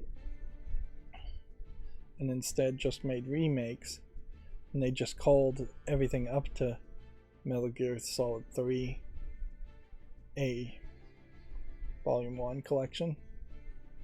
Or maybe they are just going to make a Volume 2 and sell the remaining Metal Gear games, although arguably they might try and sell it for a ridiculously high price. Let's see. Yeah, it'd be really crazy if Metal Gear Solid Master Collection Volume 2 cost $200, $300 because they're charging like $60 for 4, 5, and 6. I guess we should once again just wait until it actually gets announced, though it's kind of pointless to speculate. Moving on, Video Games Chronicle says the finalists for Italian Video Game Awards have been revealed. The Italian Video Game Awards, not anything I've heard of. There is a good list here. of games, weirdly, under the category of Best Italian Game, which they're probably stretching the definition there somewhat to include any game that had any Italian person working on it or any Italian company working on it. Probably company. Best Italian Debut gives you a smaller collection of games, none of which I even recognize. Best Innovation is again a smaller connection, none of which I recognize. Don't really recognize any of these companies other than Ubisoft and Mario and Rabbids, which Ubisoft is a French company, so yeah. Outstanding Italian company is down to just 3 companies. An outstanding individual contribution is 3 people.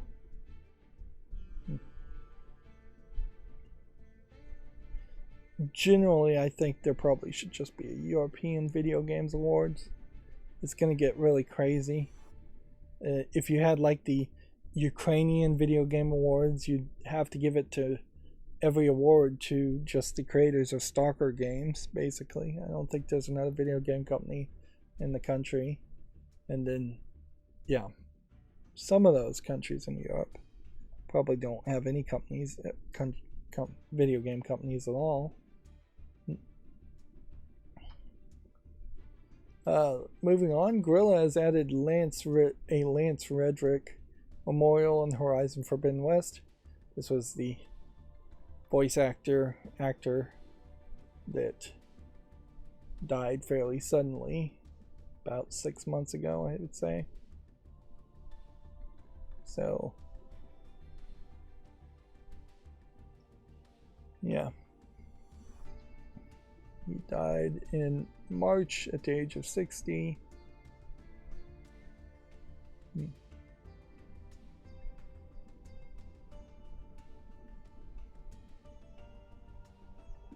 Well, weirdly, the picture here is not the screenshot they used. So it seems like the memorial is that his name floats in the air above some flowers. So this is like a burial mound, which I feel like that may not even really be in the game as far as an update, or it'll just be in an area that you would just walk right past and never see.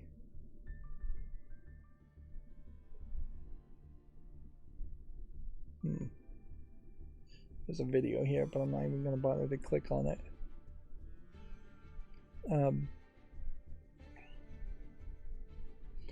I don't really know about this. Like, at a certain point, everybody who's worked on a game is going to die. And it's going to really be unfair when you start to have everybody who worked on, like, Super Mario Bros. 1 dead.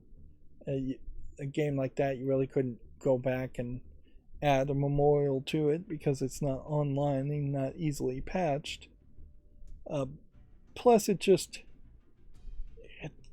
doesn't feel like you're creating an artistic piece there when you're making a memorial. Memorials are kind of their own separate thing, a different type of artistic work, possibly, but not part of the original concept. Imagine if somebody rewrote the Lord of the Rings to put in a memorial to Tolkien when he died. Like, would that really be appropriate? Would it be appropriate to rewrite The Shining to put in a memorial for Stephen King whenever he dies? Would that be appropriate? I would say the answer to both of those questions is a definitive no. So why would it then be appropriate to make a memorial in a video game and change the artistic intention and creation of a video game to memorialize a voice actor or face actor who was in the game. Like, perhaps if they were making a new Horizon game and they added it to the new Horizon game, I would be a little bit more lenient, but honestly, they probably should just make a memorial in their office. He was a co-worker of theirs, it would make sense there. Put out a picture, make a memorial in the real world at a cemetery and a plot, things like that. But I'd say don't put it in a video game, because that really also comes off as just kind of a lazy effort too, if that's what you're going to do. Perhaps it's just not the appropriate actions too, I would say. And I guess I'll leave it at that. So then we'll move on to the Gematsu articles. And then we had already talked about the Xbox Series X and Xbox Game Pass prices increasing in everywhere except for places that you're likely to be, like the United States, Japan, Chile, Brazil, and Colombia. Everywhere else, prices going up. Ys 10 Nordics details all of these names of Viking-like characters. So, that TV series Vikings I don't think is particularly popular. It probably wrapped up many years ago. But we still have some increased interest in Vikings as a concept. That being said, looking at these characters, they don't really come off as really that Viking-like. A little bit of Viking fashion and thought patterns, but in a lot of ways it just feels like they've added 5% Viking visuals to a standard Japanese fantasy game. There clearly are some systems in this series, and pretty much every time I see any Ys game, I'm still just in the waiting period in my mind as to whether I'd ever want to actually play the Ys series. A game called Fragments Note 2 Plus for Switch launches September 21st. It's a romance visual novel. Anime girls in high school / college outfits, whatever you want to define them as. Apparently this was a mobile game first. And then it's coming to Switch. Which in a lot of ways I think visual novels probably should be mobile games first and then maybe go to the Switch, instead of being weirdly PC games, since you really don't need that kind of power to play a visual novel. Let's see, the quintessential quintuplets 5 Promises Made with Her opening movie is available to see. It's due out September 7th in Japan for PS4 and Switch, according to the tags. This is, I assume, a visual novel. Yep, romance visual novel based on an anime that I guess is still somewhat relevant.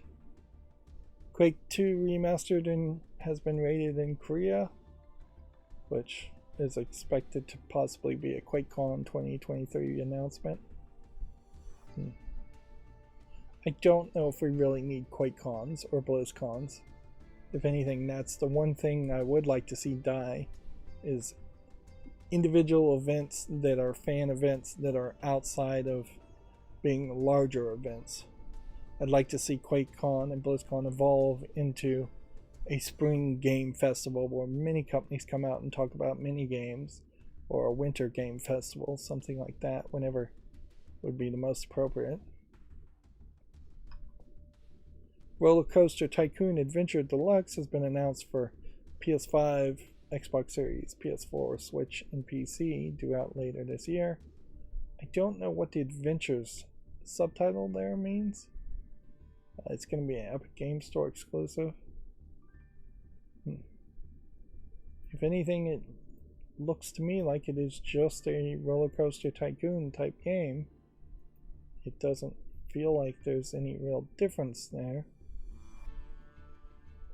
Where I do feel like there is room, potentially, to add a second title like Adventures, and then have a different type of experience. Adventure, to me, feels like it should be a game where you play as a named character, you're running around an already existing roller coaster amusement park, and then you're riding rides and getting some kind of points, and by grinding out and getting points, you get the ability to unlock more rides or build more rides. Something like that. I don't know why.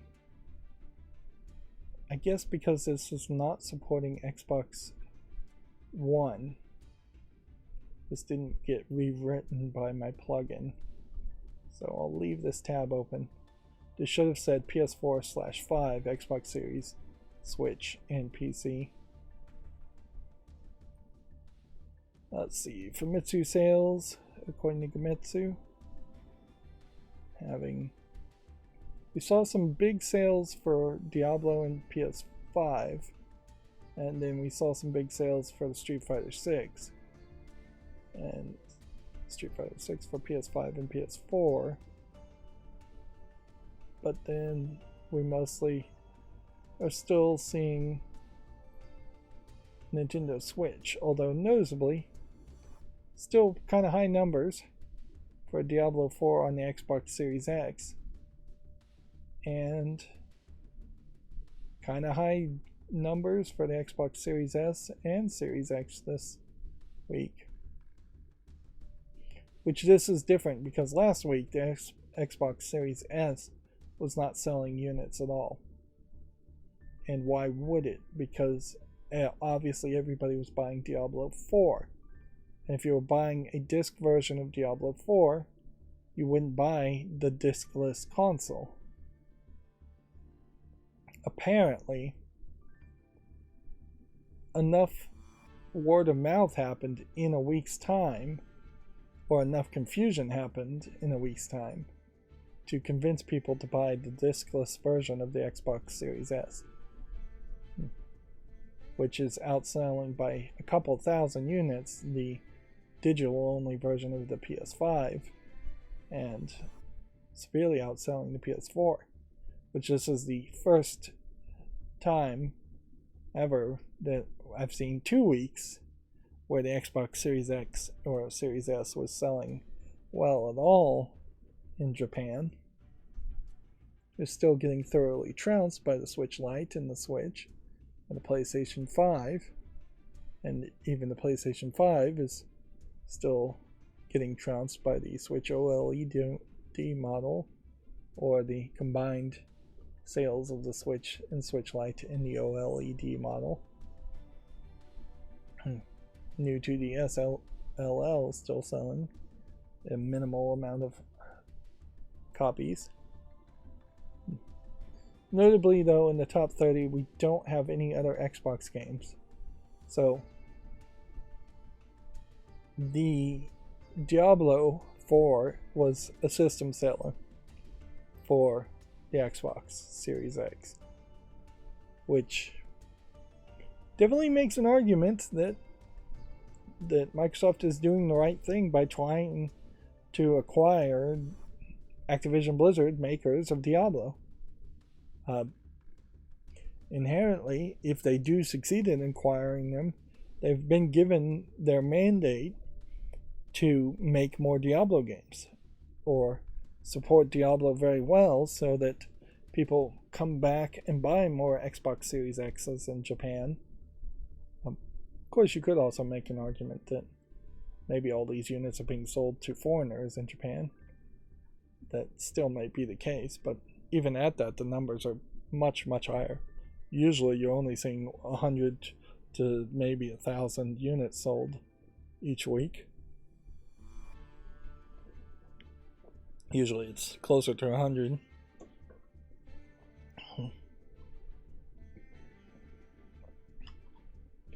Yeah, I could see potentially making a new update for Diablo every year as a single player expansion like they used to be.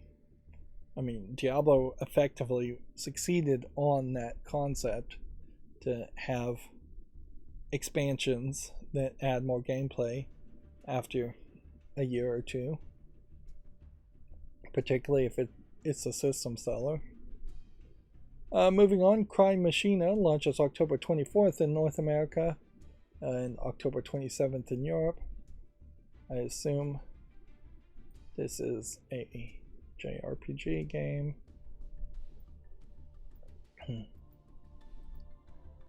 There was a time, certainly there, a year or two ago, where it seemed like there was going to be 3 or 4 weird games with Cry in the name.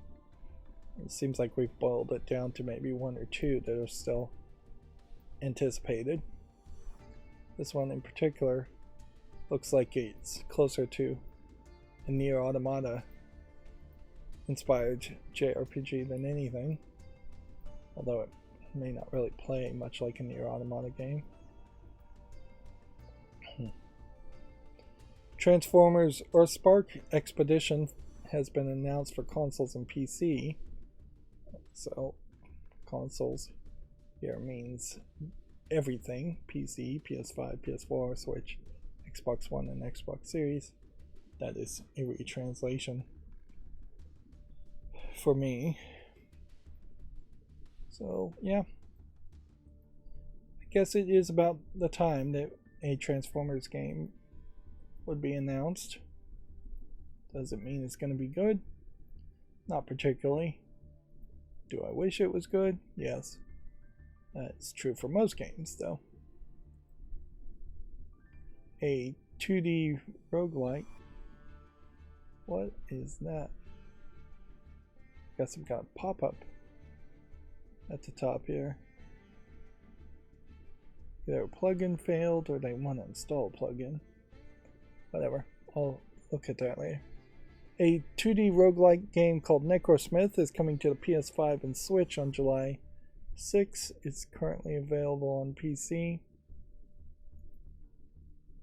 I've done a kind of bad job as far as these Vampire Survivor type games, just kind of dismissing too many of them. As we can see, this one was probably overlooked by me. Either I didn't see it or I dismissed it. So I'm going to put this on the follow list and make a YouTube short on it. Let's see, Nobunaga's Ambition Awakening pre-orders are now available. The Switch pre-orders open up on June 29th. A crude, humored action RPG called Evil Wizard is coming to the PS4 and 5 and the Switch in Q4 of 2023. Let's see, it's going to be an Epic Games Store exclusive. That being said, it's already out on Steam and Xbox One and Xbox Series. So I guess it's not really an Epic Games exclusive.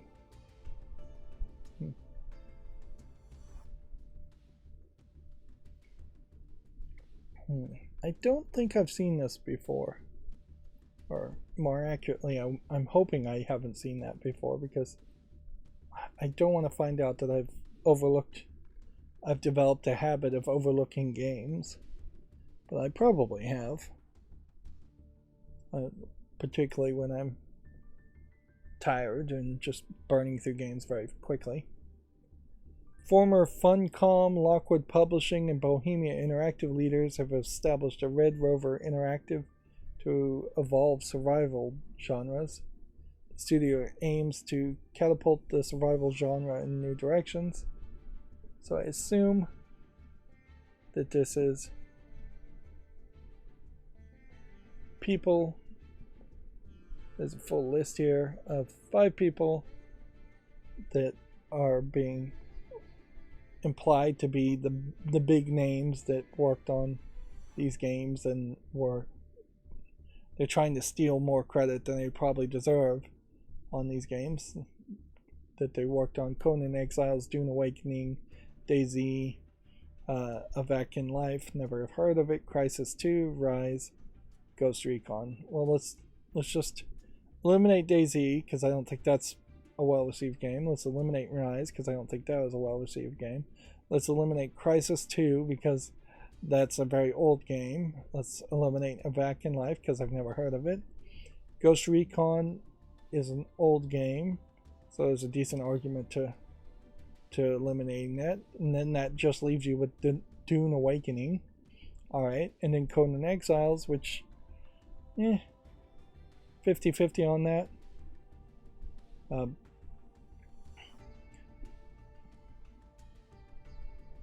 As far as the actual named people,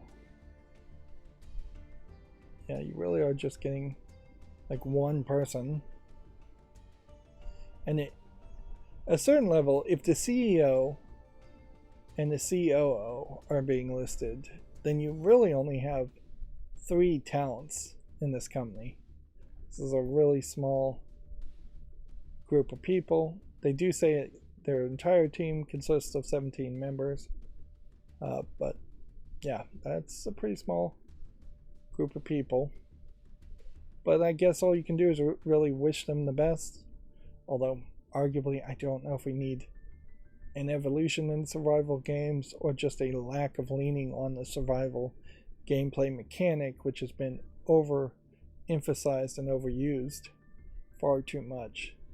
If anything, it definitely feels like that the game industry gets concepts in their head and then they just don't drop it.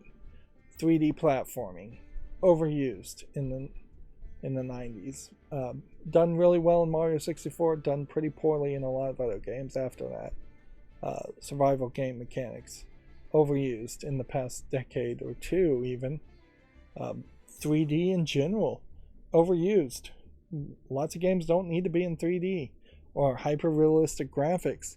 Overused, just running the budget up. Ray tracing, overused in the sense that the games that have used it have significantly hurt the playability of their games or just not used it well. Yeah, the survival genre probably was evolved somewhat with like the game Raft. And that's probably the last evolution that it needs to have for a while. First-person shooting, third-person shooting, overused as gameplay mechanics quite too much. Moving on, Remnant 2 Medic Archetype trailer is available if you want to focus on that. Again, Gearbox Publishing being involved with that. Let's see, Bethesda Softworks and Machine Games Indiana Jones games is going to be an Xbox console exclusive. We had already talked about this, but yeah, Machine Games in particular, I wonder what they have done recently. Quake remastered?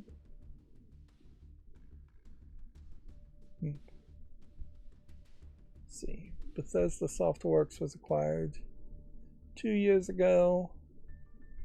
Machine Games made Wolfenstein Youngblood. Yeah. So, Wolfenstein Co-Pilot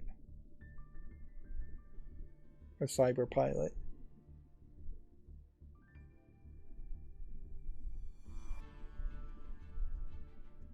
Yeah, I don't think Machine Games. I feel like their company was called Machine Gun Games at some point, but that might be a different company. Wolfenstein 2, The New Colossus.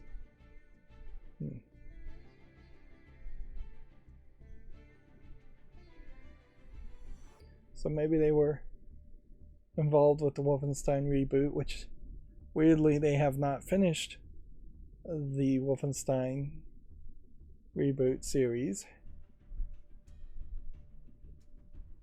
And then 12 years ago, ZeniMax acquired Machine Games.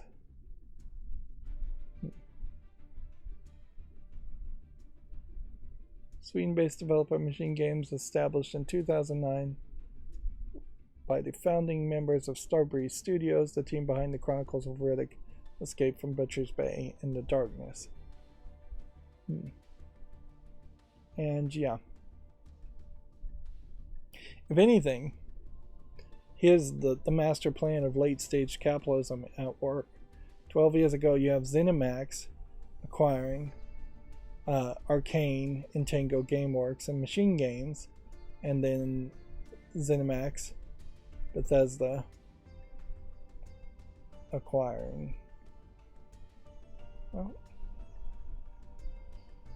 yeah, ZeniMax acquiring Bethesda and, or no, they already owned Bethesda, but ZeniMax being acquired by Microsoft. That's what I'm trying to say. Yeah, the medium fish eats the small fishes, then the big fish eats the medium fish. And at the end of the day, you have an oligopoly where there's just a small handful of corporations that have so much influence and power and money that they effectively are controlling the lives of every human on the planet, whether or not there are governments involved or not. Moving on, Sentimental Deathloop debut trailer is available. The Switch version is due out on July 6th. This obviously looks like a visual novel. This one's already on the follow list. Yep. So is the time-based, time loop, kind of point-and-click visual novel game.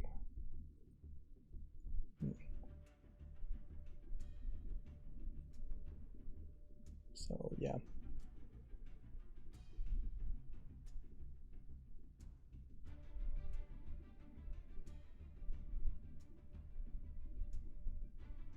Is there anything else to say there? It's just this debut trailer. Which has Nintendo on it, so I'm not going to show it. Moving on. Sunsoft plans to crowdfund a crowdfunding campaign to port 3 Famicom titles to Switch and PC, which it's probably a little late to be kickstarting any port to the Switch. And if you do kickstart a port to the Switch, then you may very well, halfway through development, drop support for the Switch and only have a PC thing, which would cause controversy. Certainly if somebody backed to Kickstarter because they wanted the Switch version, and then all of a sudden Nintendo's not even making or selling Switches anymore because they've moved on to their next console. Although I guess since these are Famicom Japanese games, it probably wouldn't take that long to port them. Just run a simple emulator on them and call it a port. These are not games that I think anybody in the West would have any interest in or even recognize. So, yeah. I don't know how many Japanese fans are out there that really would kickstart things. Inherently, if it takes the same amount of money to port a game via Kickstarter that is popular in the West versus as it does to port a Japanese game, then there is a heavy burden on the Japanese audience of Kickstarter supporters to pay a lot more money. There's way more Western gamers than there are Japanese gamers, or Eastern gamers. Well, Eastern gamers that would support Kickstarter at least. Moving on, Genshin Impact version 3.8 update Secret Summer Paradise launches July 5th, which I suppose is still relevant to talk about Genshin Impact. Yeah. It's probably going to sound a little unfair, but as long as Genshin Impact feels like one of the biggest mobile games out there, we kind of have to keep talking about it. If it got surpassed by something, that it became very obvious that Genshin Impact was not one of the top 10 games out there, then I'd stop talking about it. But clearly Gamatsu thinks it's a big deal, and MiHoYo is doing a good job of putting out press releases for every little update, and they're doing a good job of adding updates. So that brings us to GameDeveloper.com articles. Let's see, already talked about that. Industry vets have formed Red Rover to evolve survival genres in the pursuit of infinite engagement, which, yeah, that does not sound like something I would want to engage with at all. I don't want to play a game that goes on forever. Conan Exiles is kind of a interesting game in that it really caught everybody's attention just because it was willing to have nudity in the character selection and genitalia size manipulations, and was kind of going for that heavy metal style of attitude in which it was going to be men and ladies in loincloths with a lot of skin showing. But then the actual game is kind of none of that.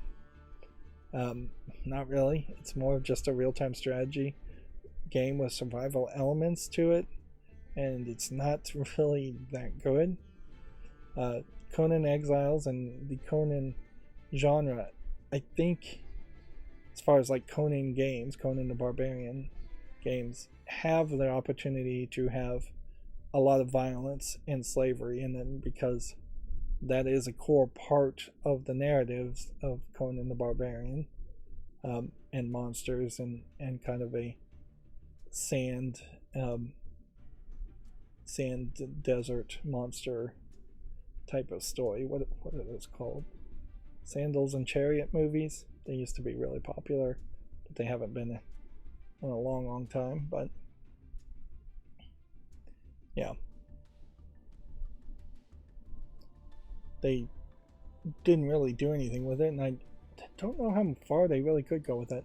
What needed to happen is there needed to be a character named Conan in Conan Exiles that you were playing as in more of a single player experience. And there have been other Conan games, but they haven't been good either. But yeah, it needed to be a narrative single player experience, reintroducing people to the Conan stories, heavily lifting from the Conan movies and the Conan comic books, probably more the comic books, to establish what Conan is as a character and what you can expect.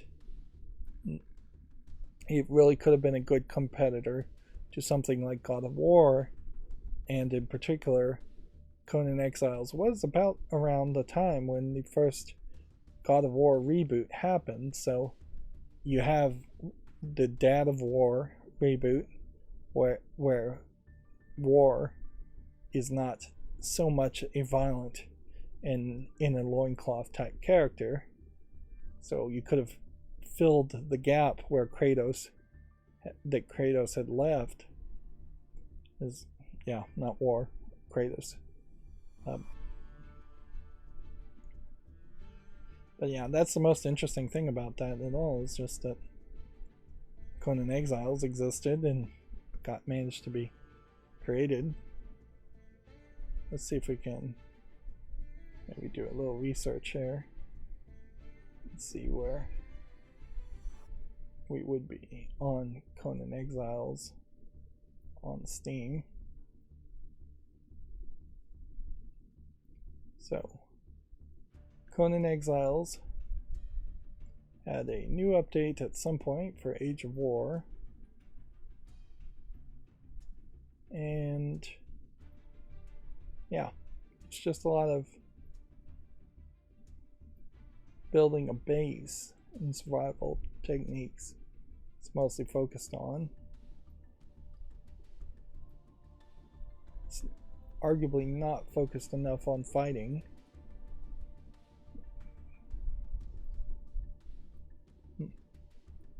Does look like there might have been some slight improvements here, but noticeably also the advertisements here have shifted the focus quite a bit away from the people in loincloth visuals. You have everybody fairly well covered and shifted away. But yeah, overall you can see it's 78% positive, although 80% in the last 30 days. And it's at a peak today of 14,000 players, with an all-time peak being 53,000 players. You can apparently play the game for free right now. Otherwise, you'd be buying it for $16. Although, in fairness, if you really want to play the game, you've got to buy $100 worth of content. It looks like that seems like a lot. Or Conan Chop Chop. How well is that received, I wonder? Let's look at that one. And then Conan Unconquered. Let's see. This is a online PvP game that has single player capability, but for the most part you're having a very, very different experience if you're playing it single player. Let's see. I get this video to actually play? No.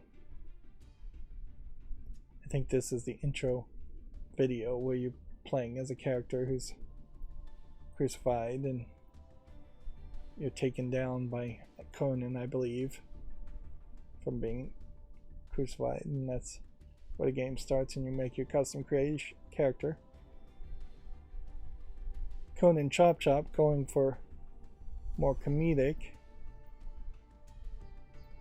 Totally missed the mark, I guess, because it is mixed reviewed. And then Conan Unconquered from 2019 is more of a real-time strategy top-down game. It's very possible that I am amongst the many of people who don't really know where Conan should be, as what kind of game Conan should be in, or who Conan as a character really should be shown as. This is interesting. They're claiming it's from Command and Conquer veterans. It made this game. It's mostly positive at 71%, but I don't know if it's particularly relevant. I'm going to put this on the fault list, but I mean, no reason to rush into playing yet another real-time strategy game. I haven't even played Command and Conquer. There's a thing too, is that we've had this announcement from the Nintendo Direct and Nintendo games, but then there also is going to be a Steam Summer Game Sale, and I don't think I have a budget to buy any games, and I've said that pretty much for every sale in the past 3 or 4 years. I have bought games, but I've been very limited on what I've been buying, and I've been even more limited on what I've actually gotten around to playing. So yeah, even before a Steam Summer Sale even happens, which I suspect is going to happen in a week or two, I'm already thinking of skipping it in favor of buying 1 to 3 Nintendo Switch games instead, at potentially full price.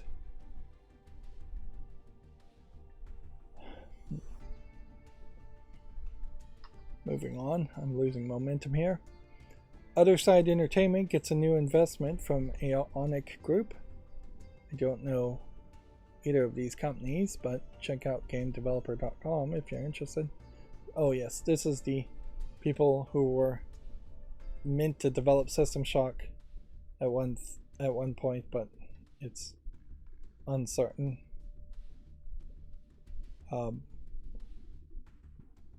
If that's ever really going to happen. I can hear it's getting stormy outside my house too, so we may lose power. Let's see. we already had talked about this before, but Sony says it's prepared to cut Activision Blizzard from PlayStation 6 plans, which really just means they're not going to give like secret proprietary details to Activision Blizzard if Activision Blizzard is acquired by Microsoft for sure, but I wouldn't be surprised if they probably wouldn't give it to Activision Blizzard anyways. This picture is awful visually. Man, talk about the worst possible logo. Like, that just hurts my eyes. Call of Duty Warzone's original version will be shut down in September. We already talked about that. Microsoft killed the PlayStation 5 version of Bethesda's Indiana Jones game, which we already talked about that. E3 may be cancelled. We already talked about that. So, last time I said I had set up a trigger on this interstitial slide, this follow list cleanup, to turn on the auto blur, and it didn't work. So I went back and changed some coding, and I hope it has worked. We will see. So far, doesn't look like it worked. Nope, didn't look like it worked. Yeah, didn't work. Okay, well, I don't know what's the problem there is, but I'll have to deal with it more later. Can't do anything as far as follow list cleanup for this game. It's not out yet. It's coming out in approximately 13 days. At a certain level, I suppose if I got my follow list just super tight, down to say 20 games that were coming out, then I could say, hey, this game is coming out in 13 days, or supposed to come out in 13 days, and now would be a better time to make the first YouTube short around this game. I don't have a real good system to work on that, though, to make that work that way. I'd have to think of something. Here we have one from April. Gwynblade. I think I could fairly easily say no to this. Yeah. Even if this is well received amongst 19 people, it does just look like it is a little bit too out there. But you know what? I'll be generous and just not do anything. And then Gustavo Kingdom Rebirth.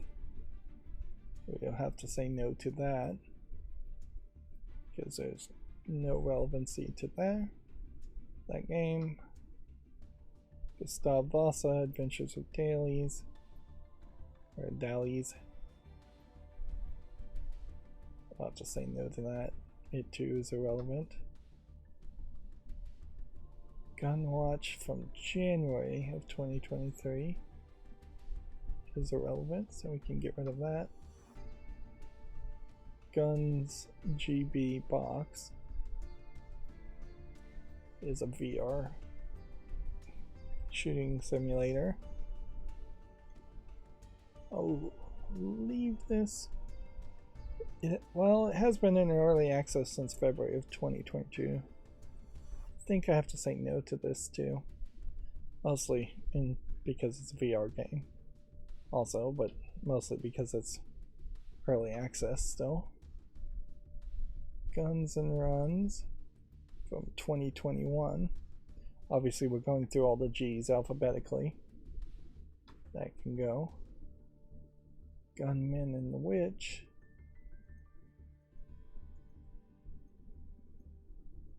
This game is mostly positive. In a funny way, this looks like a Vampire Survivors type game, top-down twin-stick shooter type game, before Vampire Survivors caught everybody's attention.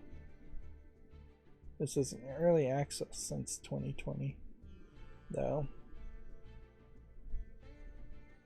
And it's free to play. Yeah. I just don't think it's going to be finished, so I'm going to have to say no to that.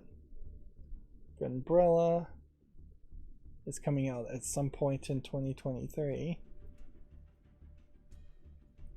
from Devolver Digital, although notably I don't recall this being talked about during the Devolver Direct, so maybe they've abandoned this game. I wonder how many games are out there that have just been abandoned on Steam and nobody's willing to ever admit that they're just never coming out. It'd be fairly easy for Valve to do a search and say, hey, your game says it was coming out in 2022, it's now 2023, we're removing your game in the next 30 days unless you update the information or give us some kind of justification. There. See, and this is another VR game, but this one's actually finished and mostly positive and actually looks better than the other one anyways. So I will leave this on the fall list just because it's a VR game. Guild Wars 2. Is Guild Wars 2 an MMO? Yes, it is. So I don't know why I ever had it on the following list in the first place. Oh, actually, you know what I may have done, now that I think about it, is I may have picked the wrong interstitial thing, and this slide may trigger the auto blur. Fingers crossed, I guess. Nope. That was hoping for too much too. Alright, so we have Monopoly Madness. I, for a brief couple of days, played a Monopoly game on my phone, but it did seem like it was this weird live service type game that just didn't really make a lot of sense to play. It wasn't really Monopoly so much as it was a resource set it and forget it type game. De Nouveau Ubisoft account, third party EULA, online PvP and single player.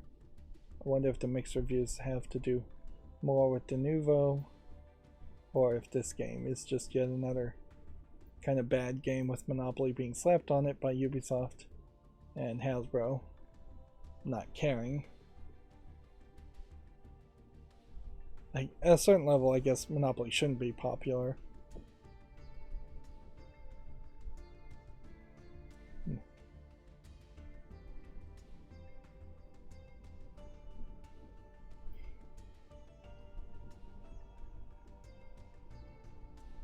This review is too long. This is not the Monopoly as we know it. It is a completely different game. I got a refund pretty much straight away. Plus, you're first to install Ubisoft Launcher along with the game. What is this? Frowny face. I like this, and I am a 6-year-old. Yeah. So, the negative reviews seem to be solely around people just expecting this to be another variant of Monopoly, which in fairness, yeah, that should be what any game called Monopoly should feel like. Monopoly. If anything, this kind of feels like the game of life, but I bet it's not anything like that. Whereas this Monopoly Plus game here, which is mostly negative, is, I think, actually a Monopoly game, and even at that, you're seeing people are not happy with it. So they just can't get it right as far as Ubisoft. Maybe we're getting lucky here and Ubisoft will lose the rights, the licensing rights to Monopoly, and we'll get a different company to make Monopoly games, but I wouldn't be surprised if somebody like Asmodee Digital made a Monopoly game and that was still pretty bad. Horrible UI, virtually impossible to see what properties you own, laggy and trashy. When does Ubisoft do a good job? And see, this was from 2017, and even now, it hasn't been fixed. Okay. Should I have made a YouTube short around Monopoly Madness just because it might have been relevant? Probably. Let's see if I can bring that back. Because I shouldn't inherently filter things that much.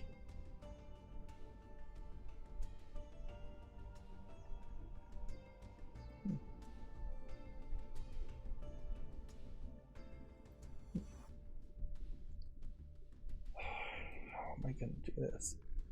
So we need to open that tab, then I need to click back. Yeah. Nova Landis. Looks like it might be something, although it does just kind of look like it's a base building automation game. Monopoly Madness, I will make a YouTube short on it. Forever Skies. Looks like a space game. It looks good enough. I'm already following it, though, so I'm gonna have to assume I've already made a YouTube short around it. Feed All Monsters. Looks cutesy enough to give a chance to. Casino Resort Tower. What's funny about this is it's one of these tower games, but it seems like it's zoomed in more. And I don't know if that's just because the screenshots have been zoomed in, or if they've just designed a game where you can zoom in more.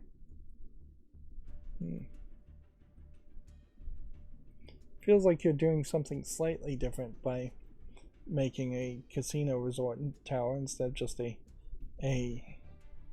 weird tower that has a little bit of everything in it.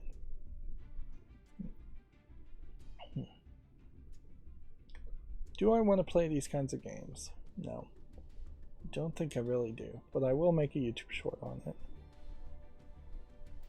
Grim Lord. Looks like it could be something. Probably won't be anything.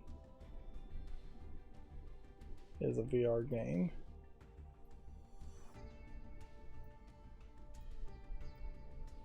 Run On. I guess I need to be a little bit careful on making YouTube shorts on these types of games, because my first instinct is to say, oh, well, this is just a Fortnite type game that probably will never become popular, but I shouldn't make that assumption. These kinds of games do have that young kid audience, and it is worthwhile to make YouTube shorts around them, even if they are the kinds of games that I would never really give the time of day to. Hookah Cafe Simulator. Well, if this looked a little bit more visually polished, I might have said yes to this, but really this just feels like an asset flip game. Honestly, I just don't buy the idea of a hookah cafe looking that weirdly looking like a 1950s diner. Dating Simulator here also looks like an asset flip garbage game. I'm gonna say no to that. Pipe Links.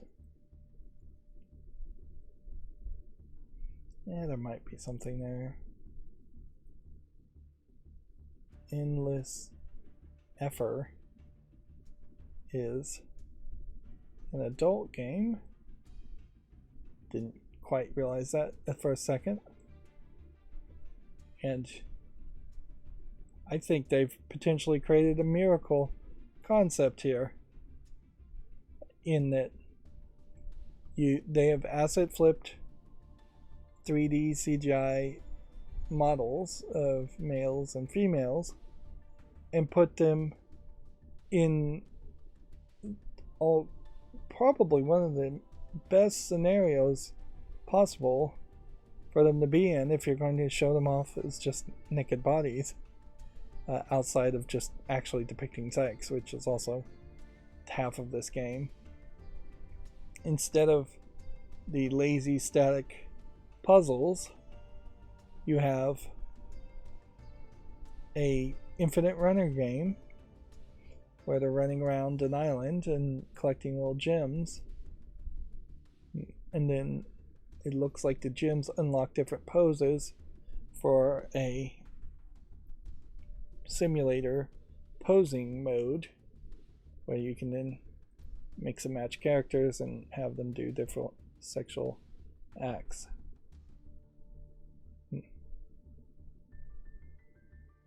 Weirdly, this creates way more action than I have seen in any other adult game. And it looks like there's actual hair physics going on with the characters, as far as they're running and jumping and their hair is bouncing up and down. This game is early access for $6.79. Supports English, French, Spanish, Japanese, Korean, and Chinese. The name is a problem, though.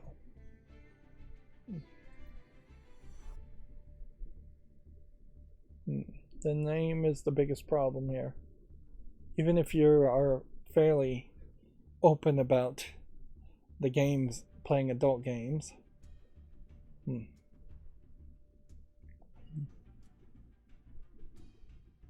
Like, endless effort, F word, is pretty extreme. Now, as far as the actual adult poses and things like that, it really doesn't have that much polish to it, and the backgrounds definitely are asset flipped, and they don't have that much polish to them either. So if you're actually in it for the adult content alone, you're getting a medium experience in quality there, not the greatest experience of quality.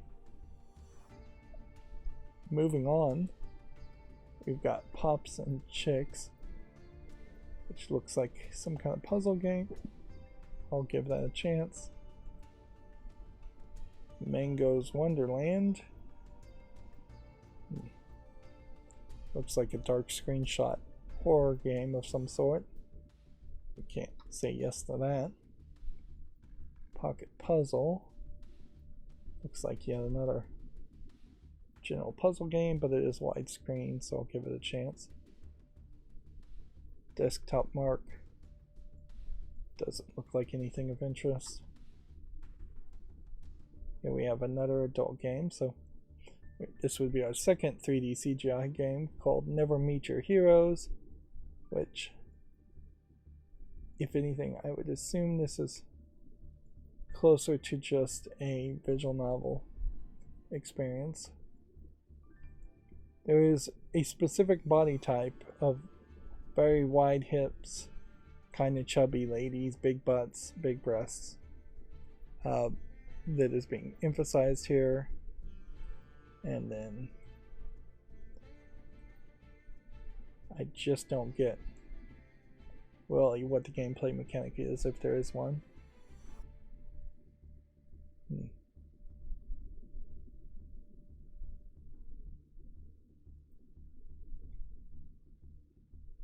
Yeah, I just don't have a clue as to what is going on here as far as the gameplay. You know what? It just occurred to me, and probably should have occurred to me more. If YouTube's bots are that crazy, why risking my channel by looking at adult games. Yeah. I'm gonna have to make that decision, aren't I? I hate to make that decision. I hate to have to censor more than I'm already doing it, but I just don't know what the difference is, or what the bots think the difference would be. If maybe the blurring's good enough, maybe it's not, but it really does seem like YouTube is just too crazy.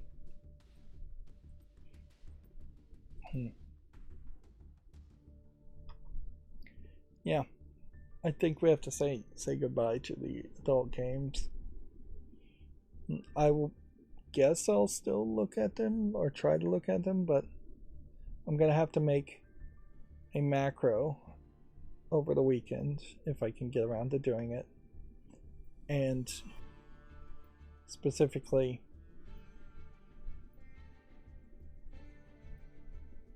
I mean, I hate to do it though. Really hate to do it. I've not had any complaint at all.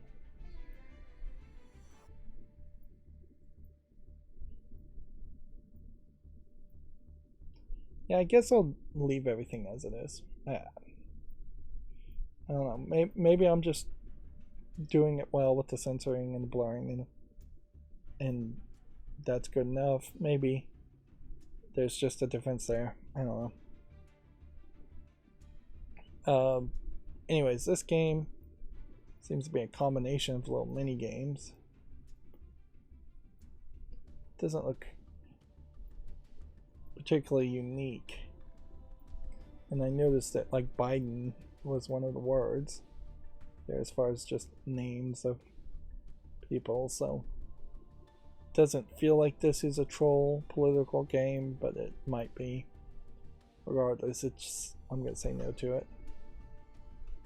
Here we have a game called Finally in Love, which looks like it's probably a Korean otome style visual novel.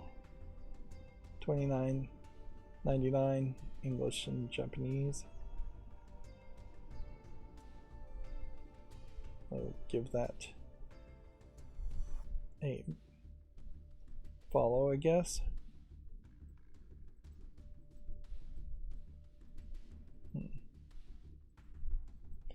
Maybe it's a case that they're more sensitive. I bet YouTube's bots are way more sensitive when you're playing a kid's game versus playing more of an adult game. Although technically I'm playing Yu-Gi-Oh! Master Duel, so at least that's what I was doing at the beginning of the stream.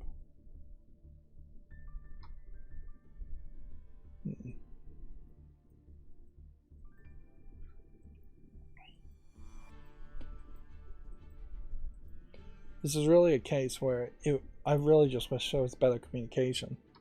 And obviously YouTube's never going to have any kind of good communication. Because if YouTube came to me and gave me an email and said, like, we don't think this is good, but we're not going to strike you around that, then that'd be fine. Even if they just limited the ad sales on one video, that would be the trigger, certainly, to tell me that my efforts are in vain and no amount of censorship is good enough to talk about adult games on Steam as they come out as news, which may very well be the case, that no amount of censorship is good enough. But this is literally me as a content creator being deafened, being scared into self-censorship because another YouTuber got their channel deleted. Although in all fairness, I guess the real lesson to learn from that is don't fight back. Which I mean, that's what they tell rape victims, basically, is don't fight back, you'll just get hurt more. This is the situation content creators, I guess, are in with YouTube, is you just don't fight back. If you get demonetized or you get a community strike or something, just accept it and move forward.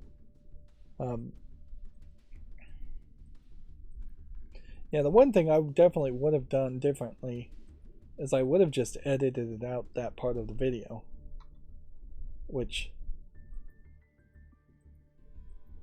is not what that content creator did. He instead tried to dispute it, but still, it's ridiculous that disputing it then also all of a sudden gets it escalated to a higher level of punishment on a different claim. Do I want to make YouTube shorts on these solitaire games? We're not getting enough of these solitaire games to really make a special rule to say no to them, so I'm going to say yes. But I'm not going to play a bunch of solitaire games. I guess embracing the phrase of Star Trek, boldly go where none have gone before. Our next adult game on Steam is called Sex Story Ruby and Hunter Episode 2. 3D CGI characters, perhaps a little bit more colorful this time in the hair color and the skin tones. Seems like it's just these two making out in a nice apartment with a pool amongst the 4 or 5 screenshots being shown here. It's $1.34, and I assume that this is probably just a kinetic visual novel and that there isn't really any interaction around this at all, or even choices. It says it has 60 plus HD renders, which I don't know if that really means much of anything. Perhaps some of the poses are a little bit more artistic than what you normally see, which I do feel like that is something that should be pointed out, is that a lot of these games do these 3D renders and poses of characters, and they just aren't particularly good. And there's really no excuse for that when you're totally in control of where the camera is going to be and the lighting and the positions that the models are going to be in. It would be different if you were doing actual photography. There would be some limitations there, but doing that in a digital form factor, you don't have those kinds of limitations really. Here we have a horror game called Journey into Darkness, which I think I can pretty much say no to.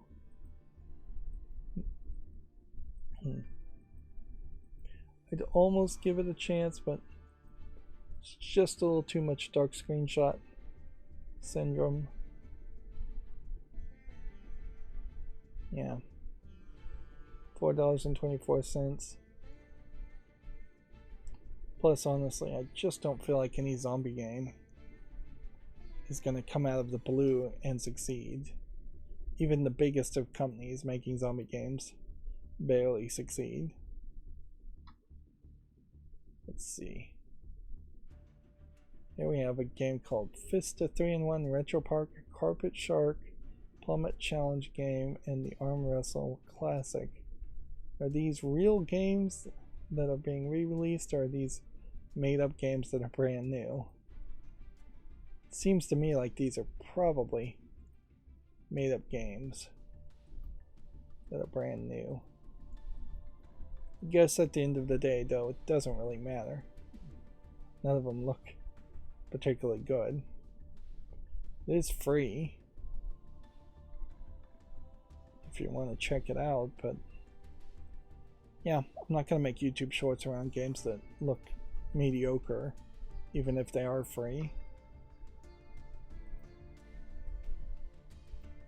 Factoroids.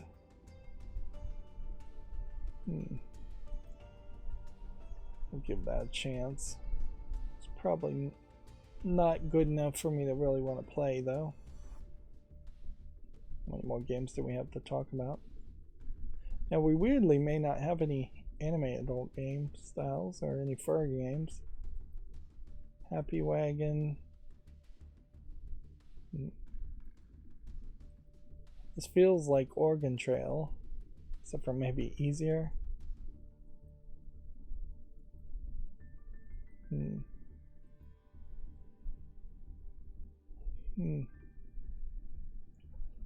If anything, though, this is probably highlighting the problems with playing the original Oregon Trail game, is that it would look kind of like this and just be too simplistic.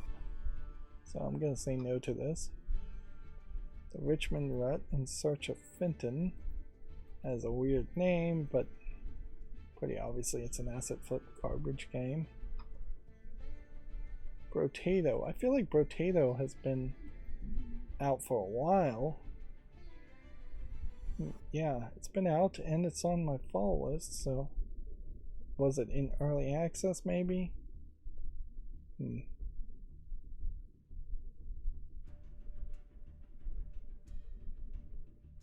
Version 1.0 just came out, so it came out of early access.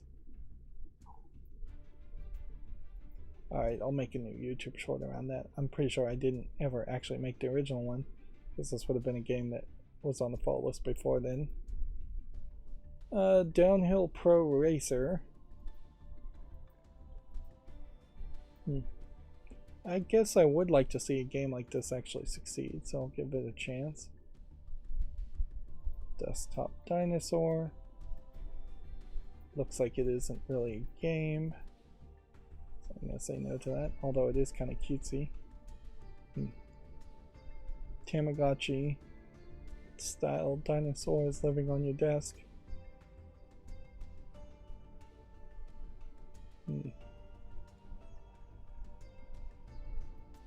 But you know what?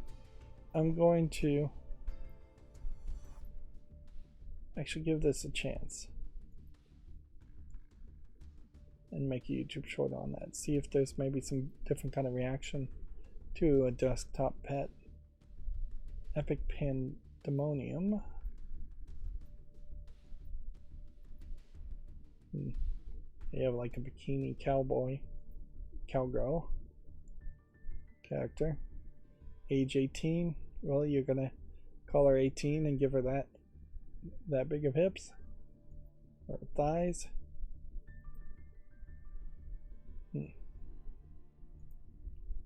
Go with that. Alright, this next one I think is an adult game. Well, nope, it's probably one of these Chinese games. Chinese titillation, but not really pornography games. Maze Girl. So here you have an asset flip 3D model lady in black lace stockings and high heels and tied up in shibari style rope bondage. And then the actual game is just her working her way through a maze that is incredibly low effort. Yep. Now there was one game here that almost made sense for this style of game. Let's see if they recommend it here. It was called Escape Dungeon. Oh, I forget the name of it. Cinderella Escape or something like that. Although the difference there is Cinderella Escape had actual nudity that could be added into it. Seems like you're manipulating the world to help the lady escape. But yeah, this is one of these Chinese companies can't make actual pornography, but they want to make something as close to it as possible, so they're going for this weird attempt at a fetish without crossing a line to the Chinese censors. Speaking of censorship. Moving on, Skippy's Diner. Doesn't look like anything. Curse of the Shadow Samurai. Doesn't look like anything. Gravity Waves. Doesn't look like anything. The Hunted Witch.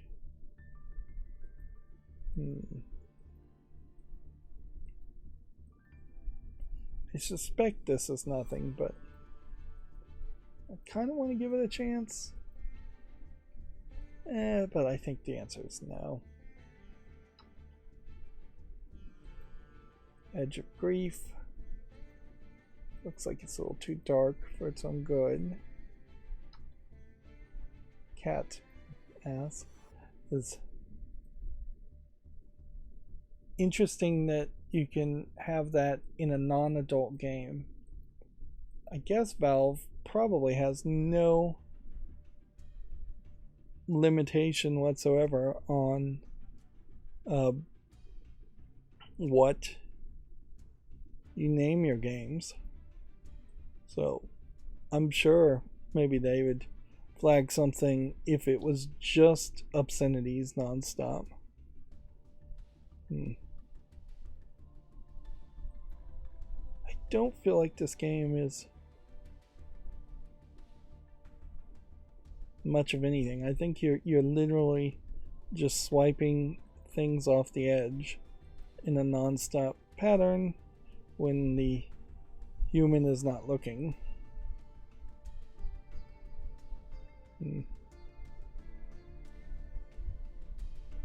Yeah, I'm gonna say no to this. A, for the name, and B, because the game actually doesn't look like it's anything.